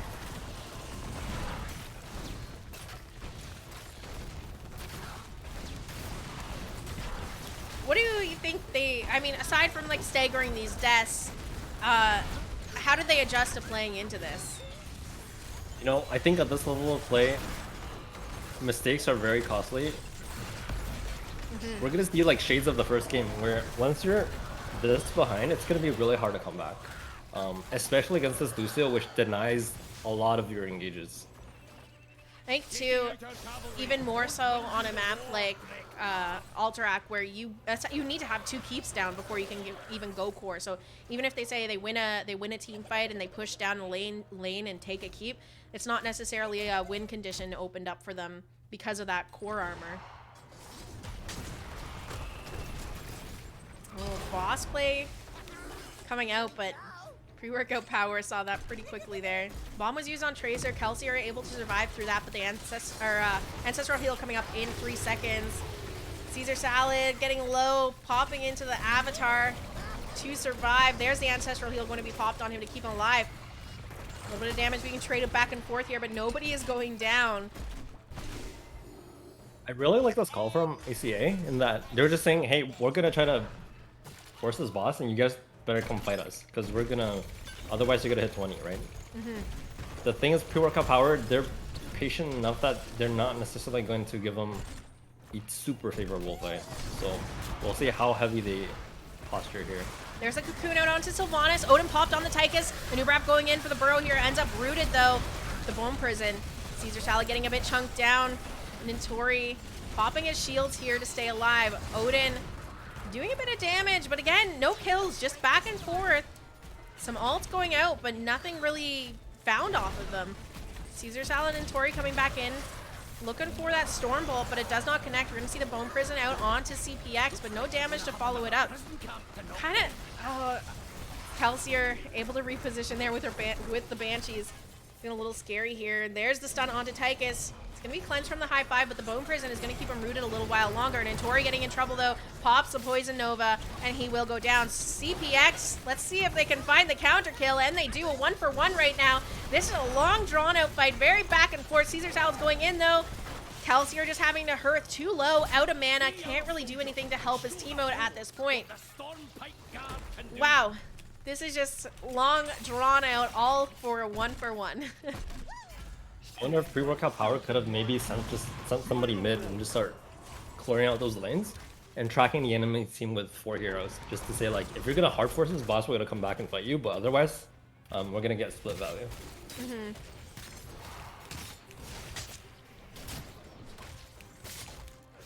See the camps being worked on once again here. ACA is gonna get theirs almost at the same time as pre-workout power. Valimar wants to step up to clear this lane. A little nervous to do it, and I can't say I blame him. Look at all the members showing up here for pre-workout power. And in the meantime, Unaverted once again trying to cheese this objective with his beetles. Kelsey are around for the interrupts, though. They really need to look to force something soon. And actually kind of looks like it's maybe pre-workout power that are going to force something. Notori way overextended in that top lane and getting caught out. Has popped the shields here, but the oil is slowing him on the retreat, and his team isn't coming up to help him out either. The scene Notori picked off, and that takes away their window of opportunity for a pre-20 fight.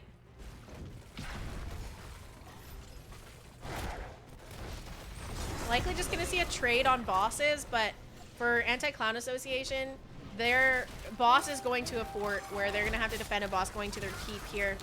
And Anubrak still able to just solo that objective, so channel happening for pre-workout power as well. This is rough.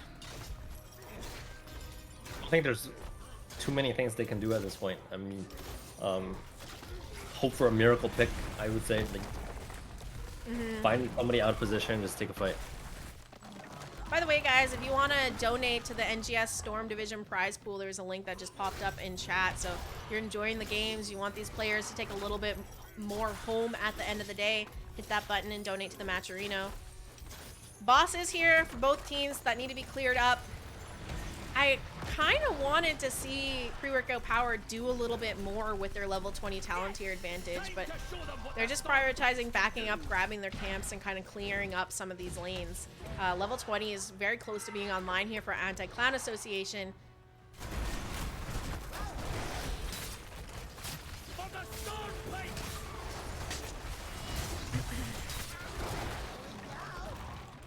They do have to defend into these riders, though, so right now, if they stagger deaths again or they lose anyone at this point, it's likely going to be a win for pre-workout power. These keeps are prime for the picking here. They're going to force the bunker out on Blaze. Kira's going to jet propulsion away.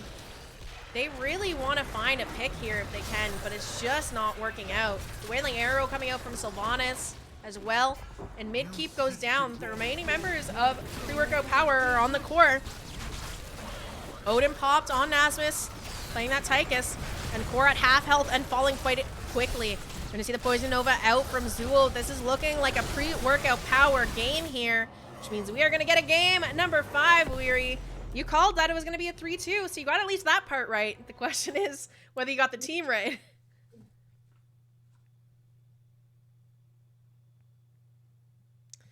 Thoughts on this series, Weary? Very back and forth. I have to say this game didn't go quite as I expected. As we alluded to previously, there were quite a few staggered kills here and there, and then it really just put ACA on the back foot, and they just, you know, on this map it's really snowbally. Once you kind of like lose a few of the forts, you really have trouble claiming space and checking those bosses. They ended up like kind of guessing right and forced like a very almost like a 2-level skirmish on top, right? Yeah. They just couldn't win that fight, but that was probably their best chance. They just needed to win that fight and then snowball it back from there.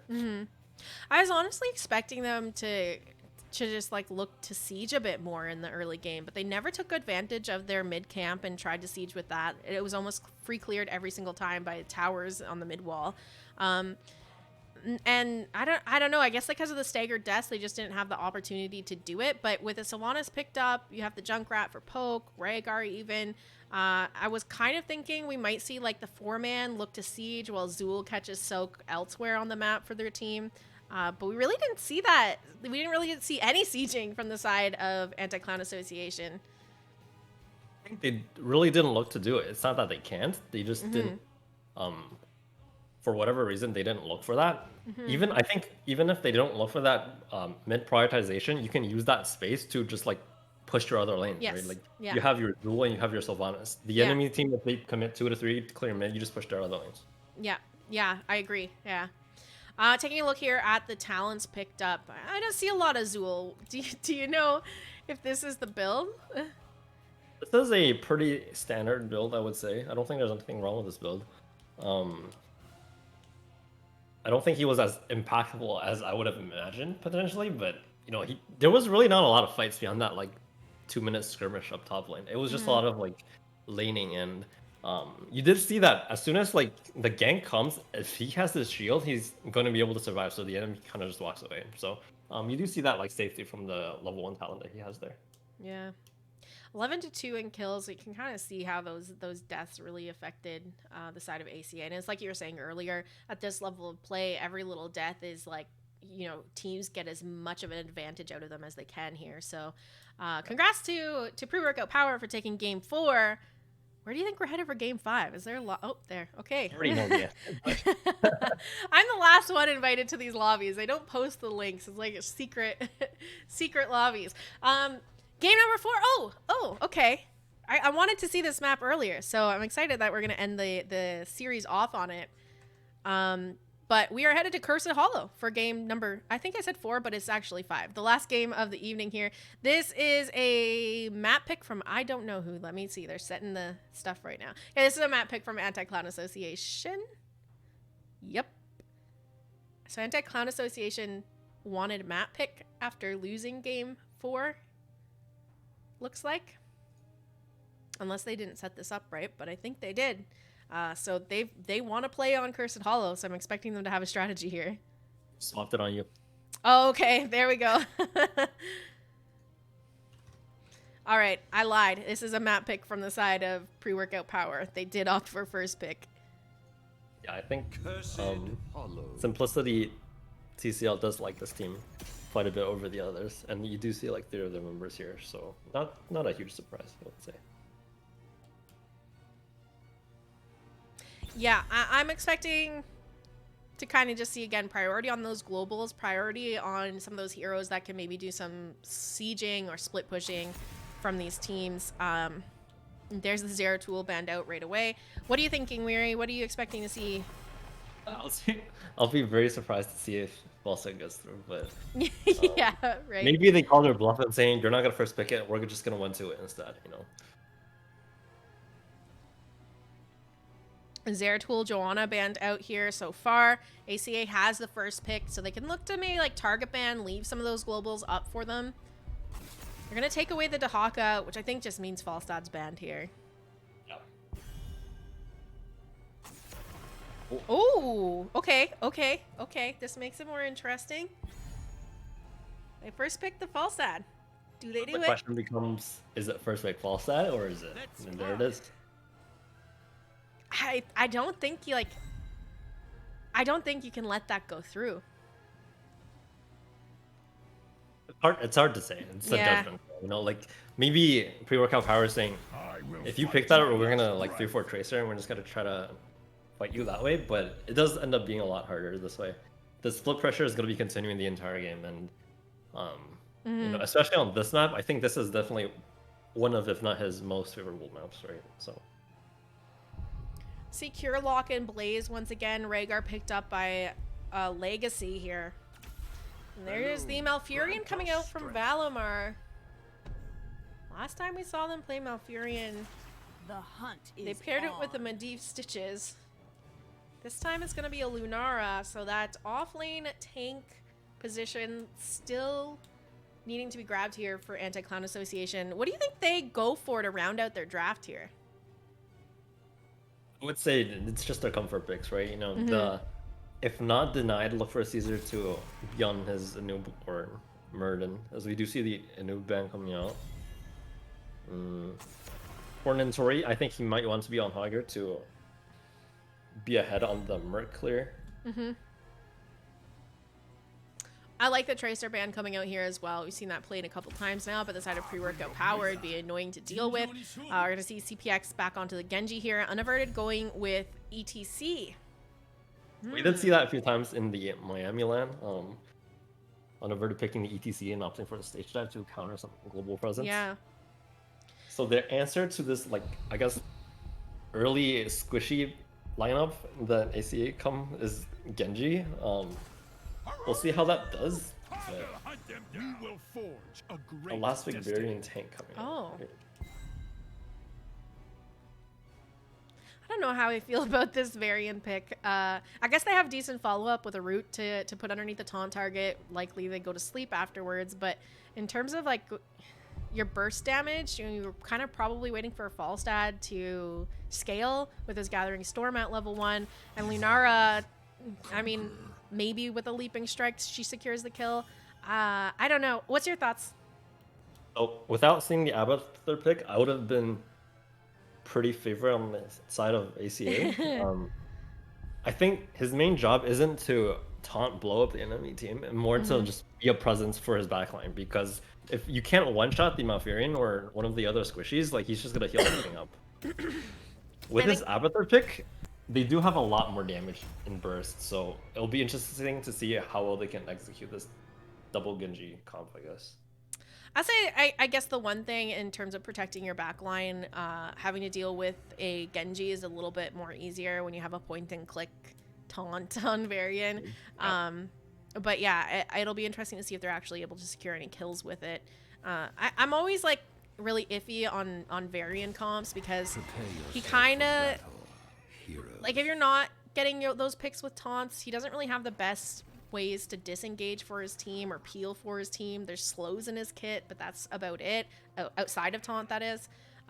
So I'm always worried that you might just have a team kind of steamroll through a Varian front line. But let's go ahead. We'll jump into this game. What's your thoughts here? Maybe you have a different idea. And I know, like, for the Genji counter, it works. I'm curious to see in, like, a whole team setting or team fight if it works. I'm interested in seeing how this one plays out. I think the Abba, if executed properly, is more favored, but I think it's hard to execute.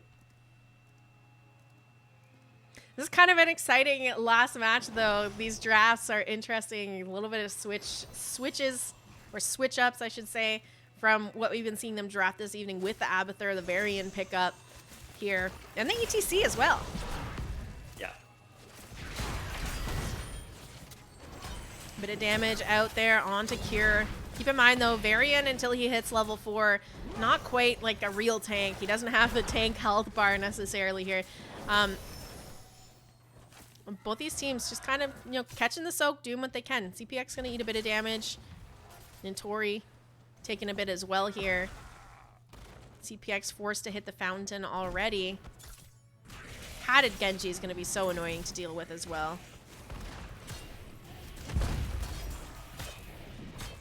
Camps are up and available, so we're going to see the teams start to go for those here. Unaverted, kind of sitting on the flank for Gothfilth, taking a peek at him. Has that Abathur hat. There's the power slide coming out, and Gothfilth is just going to barrel roll away. Now, no surprises here on what camps are being taken first, because you almost always see teams prioritize the camp that are closest to the objective and go for those camps that are further away from the objective. That way they can get a little bit more value out of having something push opposite side of the map. So Giants picked up first here for an Anti-Clone Association. We had the Bruiser camp finished, and Legacy is just holding off on grabbing that. And I like this. I think just stalling this out so that potentially this Bruiser camp gets a little bit more value as well is a good play instead of it just being cleared. We'll see how these timings end up playing out and whether that camp gets to match the enemy's camp. So the easy camp actually gets sent out pretty early up top. Yeah. CPX kind of having to play this off lane. Just matching Nintori on the Hogger. Yeah, maybe they're not too concerned potentially about getting that top value with CPX struggling to hold the lane at this point. They're just trying to send some relief up there. We do have Taunt now picked up here by Varian. And Tori's going to be able to clear out this camp for the most part before rotating to objective, if he even needs to go. Meanwhile, in mid, Bruiser camps picked up for both these teams. Anti-Clan Association's Bruiser camp is collapsing underneath the towers here. I'd like to see them try to get as much siege as they can with it, and not just a free cleared camp. You get a bit of wall damage. They're still going to have to worry about, and there's the ETC flank. Power slide onto Valimar. Root's going to be dropped here, but Valimar is getting incredibly low. CPX also getting chunked out, but not enough to go down. And that's going to be first blood over to the side of pre-workout Power. Just in time for this first objective here. They have a Bruiser camp pushing mid as well that needs to be cleared up. So this should be their tribute for now. Malfurion's down, so no healer on the side of ACA. Let's see how much of a stall we're going to see Caesar Salad put up here. And Falstad. Varian is very tanky, so if you don't commit a lot of resources, he's gonna be pretty hard to kill. So I don't you see pre-workout power opting to put more attention getting the mid wall down with the camp instead. This is a mule Abathur, by the way, so that damage onto the wall starting to be healed up here. CPX getting chunked out, just going in for the damage onto Valimar. Valimar running away for his life once again. Let's see if they can find the pick here. There's nowhere left to go as Cure and CPX collapse onto him, and Cure secures the kill onto Malfurion. Melf down once again for the count here. Let's see if they can get that channel now.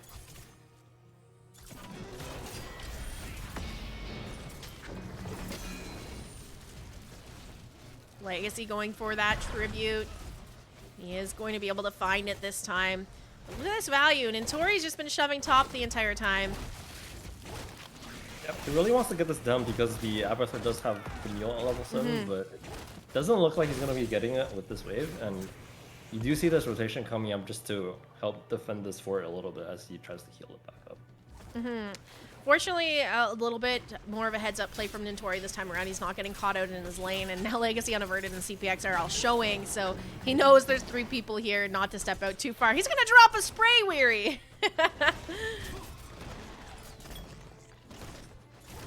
Wait, he just spun into them. Let's see. Power Slide doesn't connect, though, so they're not gonna be able to do anything out of it. A little bit of a sieging going on down here, and a pick on Akira here. He's getting caught out. We are going to see Anti-Clown Association with the kill onto Blaze, this time in their favor just before objective spawns in. Rhaegar, though, sieging down mid to kind of see both these teams are just looking for any opportunity to push lanes where they can. Legacy eating a lot of tower damage here. Has that hat from Abathur and is actually just going to walk away from this, but mid-fort taking quite a bit of damage. I do like that ACA is really committing to these structures with the mule now too. They really want to get at least one of these forts down. Need to be careful here. Varian is the one channeling the objectives. So they really don't have a front line to help them out. Here going in for the jet propulsion. There's Gotfield with the gust, sending them into the back line. Malfurion pops his ultimate, but I don't think it actually connected onto anyone. They were able to walk away far enough away from him, but Legacy in a bit of trouble here. Kelsier might pay for the greed, though, if they continue on, but they are going to walk away. Neither one of them falling, but Gotfield committing to that bottom fort here. Getting caught in the oil. The jet propulsion misses, though. Bunker dropped on Blaze. Not too bad here for Anti-Clown Association. They force the bunker, they get bottom fort, and everybody walks away healthy. Maybe, well, now they force the Ancestral Heal as well. Here's a stage dive, an X-Strike coming out, and they overstay just a little bit. We're going to see Malfurion fall once again. Poor Malfurion, he's getting picked on this game. Yeah, I think, you know, the way the 2 tanks are structured on the side of Pure Workout Power, they're really not like dive tanks, so they really are counting on you to like overstep your boundaries a little bit and engage that way. Otherwise, they just really can only go on the variant or whatever is up front. So, want to see Valimar maybe just play a little bit safer and maybe even potentially not opting to follow up until he knows like where the enemy tanks are. Look at this call out from Anti-Clown Association. They've invaded the boss of pre-workout power here. They knew they were going to go up for this objective, and they just used that window of opportunity to take the boss away. And this is great for them, too, because they've already cleared out bottom lane. So this boss is heading towards a keep only 7 minutes into the game. Really surprising that they kind of got away with this. Yeah, me too! But, I mean, they make this type of calls, and they often do, so more power to them, I suppose. Hogger working on the camp here. It's going to be cleared up pretty quickly. Meanwhile, the Bruiser camp of pre-workout power is also coming down mid lane right now. Got built around to clear that up. Abathur's going to drop a hat on the camp. Trying to help secure this mid fort, but it looks like mid fort is going to stay alive for the time being. And now they're making a play for their own boss on the side of Anti-Clown Association. Look at Rhaegar. Yeah, in the meantime, Legacy's returning to favor and saying, I'm going to take your easy for that boss. Well, there we go. Second boss here secured by Anti-Clown Association. This next objective could be a big one here if pre-workout power are able to secure it. In goes Varian. Shockwave coming out. Ancestral Heal to keep CPX alive. Hogger spinning around, trying to get as much damage out. And Valimar coming in with the... Ooh. almost manages to secure the kill onto Genji. Genji's gonna be so incredibly, perfectly healed up, I guess. I think that was the clone, which it did end up falling. Oh, Yeah. my bad. Well, that's still good. They got the clone down, though. Falstad's continuing to siege it out, just trusting the 4-man will be okay here. CPX getting low. It's going to be Hogger the first to fall. Let's see if they can get the counter kill onto Unaverted, left alone after the gust comes out from Falstad. Cure going in with that jet propulsion onto Kelsier. Finding that stun, but caught in the root now. They're able to get another kill onto CPX, and now a third onto Rhaegar. 3 for 1 in favor of Anti-Clown Association, and it couldn't be better timing for them. They have a boss pushing top lane. This would have been a curse for pre-workout power, and they've now evened out the tributes. Not a lot on the map for them to do, though, with all those boss pickups.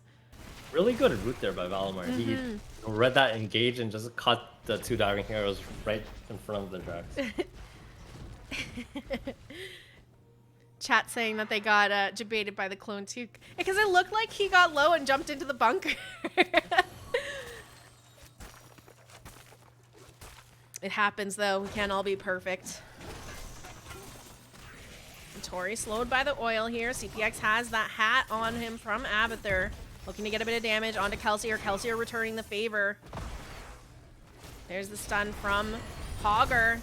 Caesar Salad going in for the taunt. Not enough damage to secure that kill onto Cure. Cure's still sitting with the bunker, by the way, if he does need it. But all 5 members now of Anti-Clown Association in mid lane looking to siege if they can.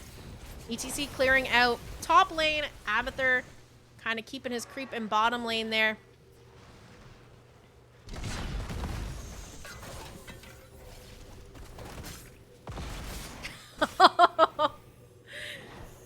Chat's flaming. He said, plus it's a CPX Genji, so you kind of just assume it's gonna die. Rude. Got filled. Oh, he's trying to go for the channel with Nasus on the clone there, and CPX are committing. There's the gust coming out. The CPX continue to go in here as Gottfeld safe. Looks like they're safe. They're gonna go for the deflect. CPX living with just a little bit of health, jumps in the bunker with the Ancestral. He is going to stay alive. Taunt coming out, though, from Varian to keep him locked out. Clone cleared up here. And this tribute secures curse for either of these teams. Hogger, left in real awkward positioning out of that spin. Is going to get picked off. The first to fall in this engage. Channel started here for Legacy, and this is looking like it might be a curse. Not quite yet, though, with that interrupt from Caesar Salad and Cure. Looking in trouble here. The chase is on for Kelsier. Wants that kill, but is not going to be able to find it quite yet. Caesar Salad going back in, though. See if he can find anything, and here's the stage dive. Everyone able to walk out of that, but that's leaving Caesar Salad a little bit alone on an island here. Going to be knocked back by ETC. CPX going in for the damage here. Can they find that last couple hits? And there it is, the bite from Legacy, securing that kill onto Varian.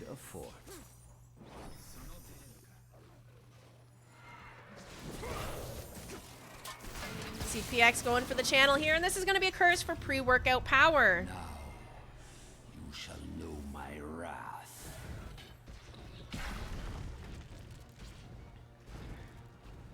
And then here's the thing, though, it's like it's not like they're 0 tribs on the side of Anti-Clown Association.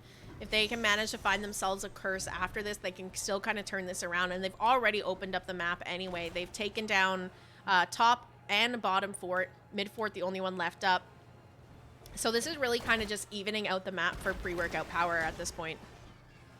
Yep, I think this is definitely not the end of the world. The most important thing is soaking enough waves and not staggering more deaths. Them not having control of that bottom eye is actually a little bit important. Like, you really can't soak that lane, basically. You just have to let that go.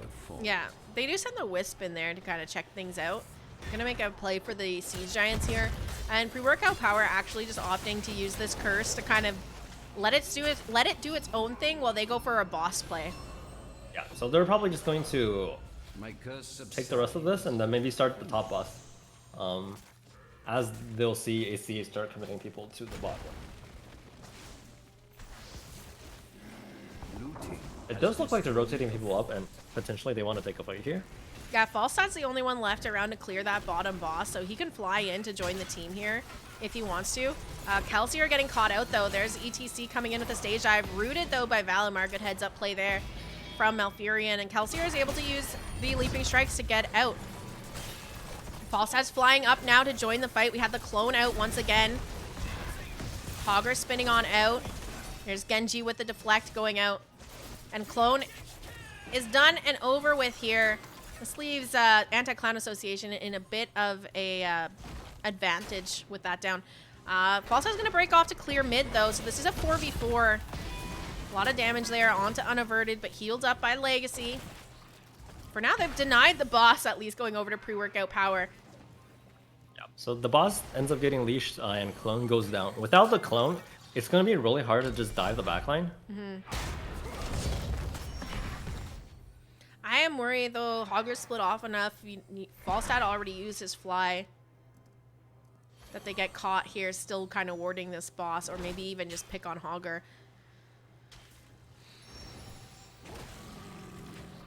And Tori aggro's the boss here. Thing is, they know Falstad doesn't have flies, so as soon as Godfilth shows here, they're gonna try to step up and maybe look for another fight, especially when clone is coming up in 10 seconds. Yeah, it's a scary position to be in. I don't know that I would want to be hitting the boss right now if I was on ACA. Cure jet propulsion's away to avoid getting caught out here.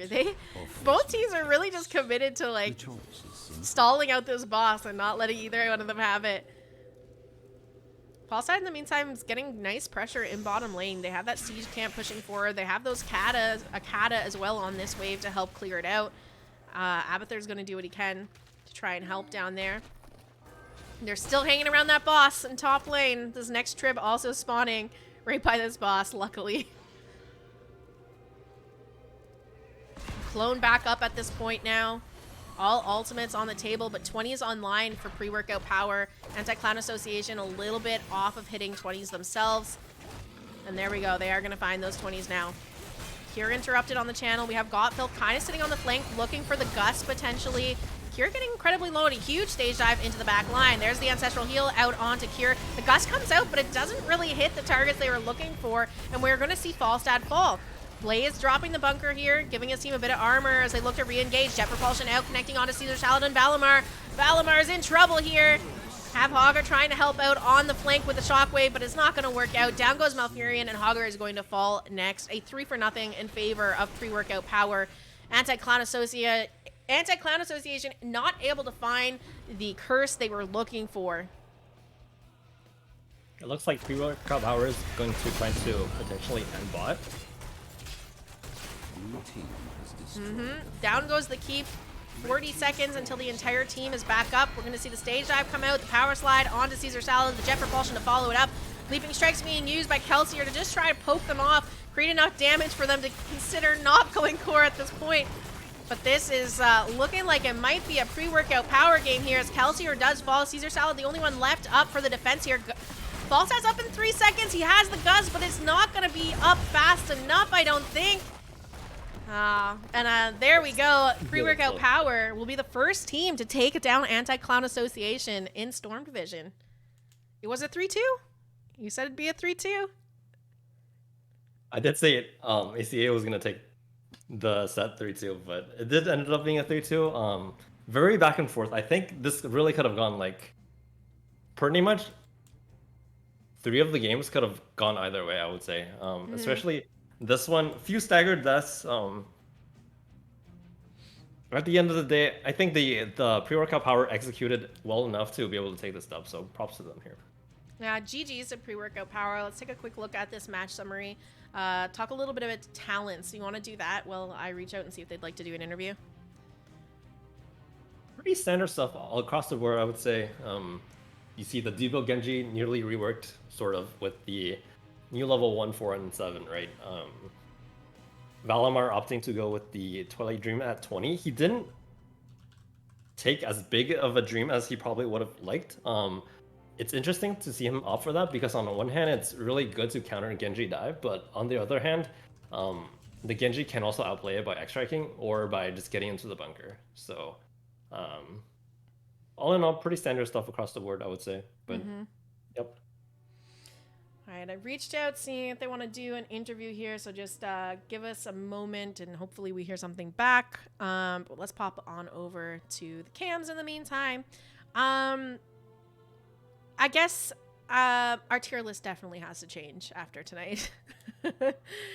Because this is not the same roster that pre-workout Power was supposed to be playing with. I'll also say that their drafter and offlaner today is also not a part of the roster, right? So Yeah, we do have to take into consideration, but that is true. we'll have to adjust it for their next like 2 to 3 weeks performance as well. This was the last game. Let me update the score. It's 3-2 here. 3-2. It's a best of 5, and pre-workout Power won it. Well, this was interesting because we didn't know Kier was going to be coming in and subbing for the roster tonight until we got into the lobbies. But it is a little weird. It's a little bit weird because this roster was originally like Maka, Nathanatos, Jay, Any Problem. Vince was there for a bit. None of those players played tonight. Like, this isn't even the team that qualified for Storm Div anymore. So interesting how that played out. More similar to the team that lost in the last qualifier to ACA. Yeah. Which, okay, so it's confusing, guys. So the team Not Fans qualified for Storm Div. There was a team called Pre-Workout Power that tried to qualify in the last qualifier for Storm Div, but ended up losing. ACA got the last qualifier spot. And then basically all of the people from Pre-Workout Power decided to join Not Fans, and then Not Fans changed their name to Pre-Workout Power, and then even more people from Not Fans left, and now basically it's just Pre-Workout Power again. So that's pretty much what happened to the Storm Div team. It's a different team literally every week. I'm not getting any replies back, so I think that's it. We're going to skip the interview.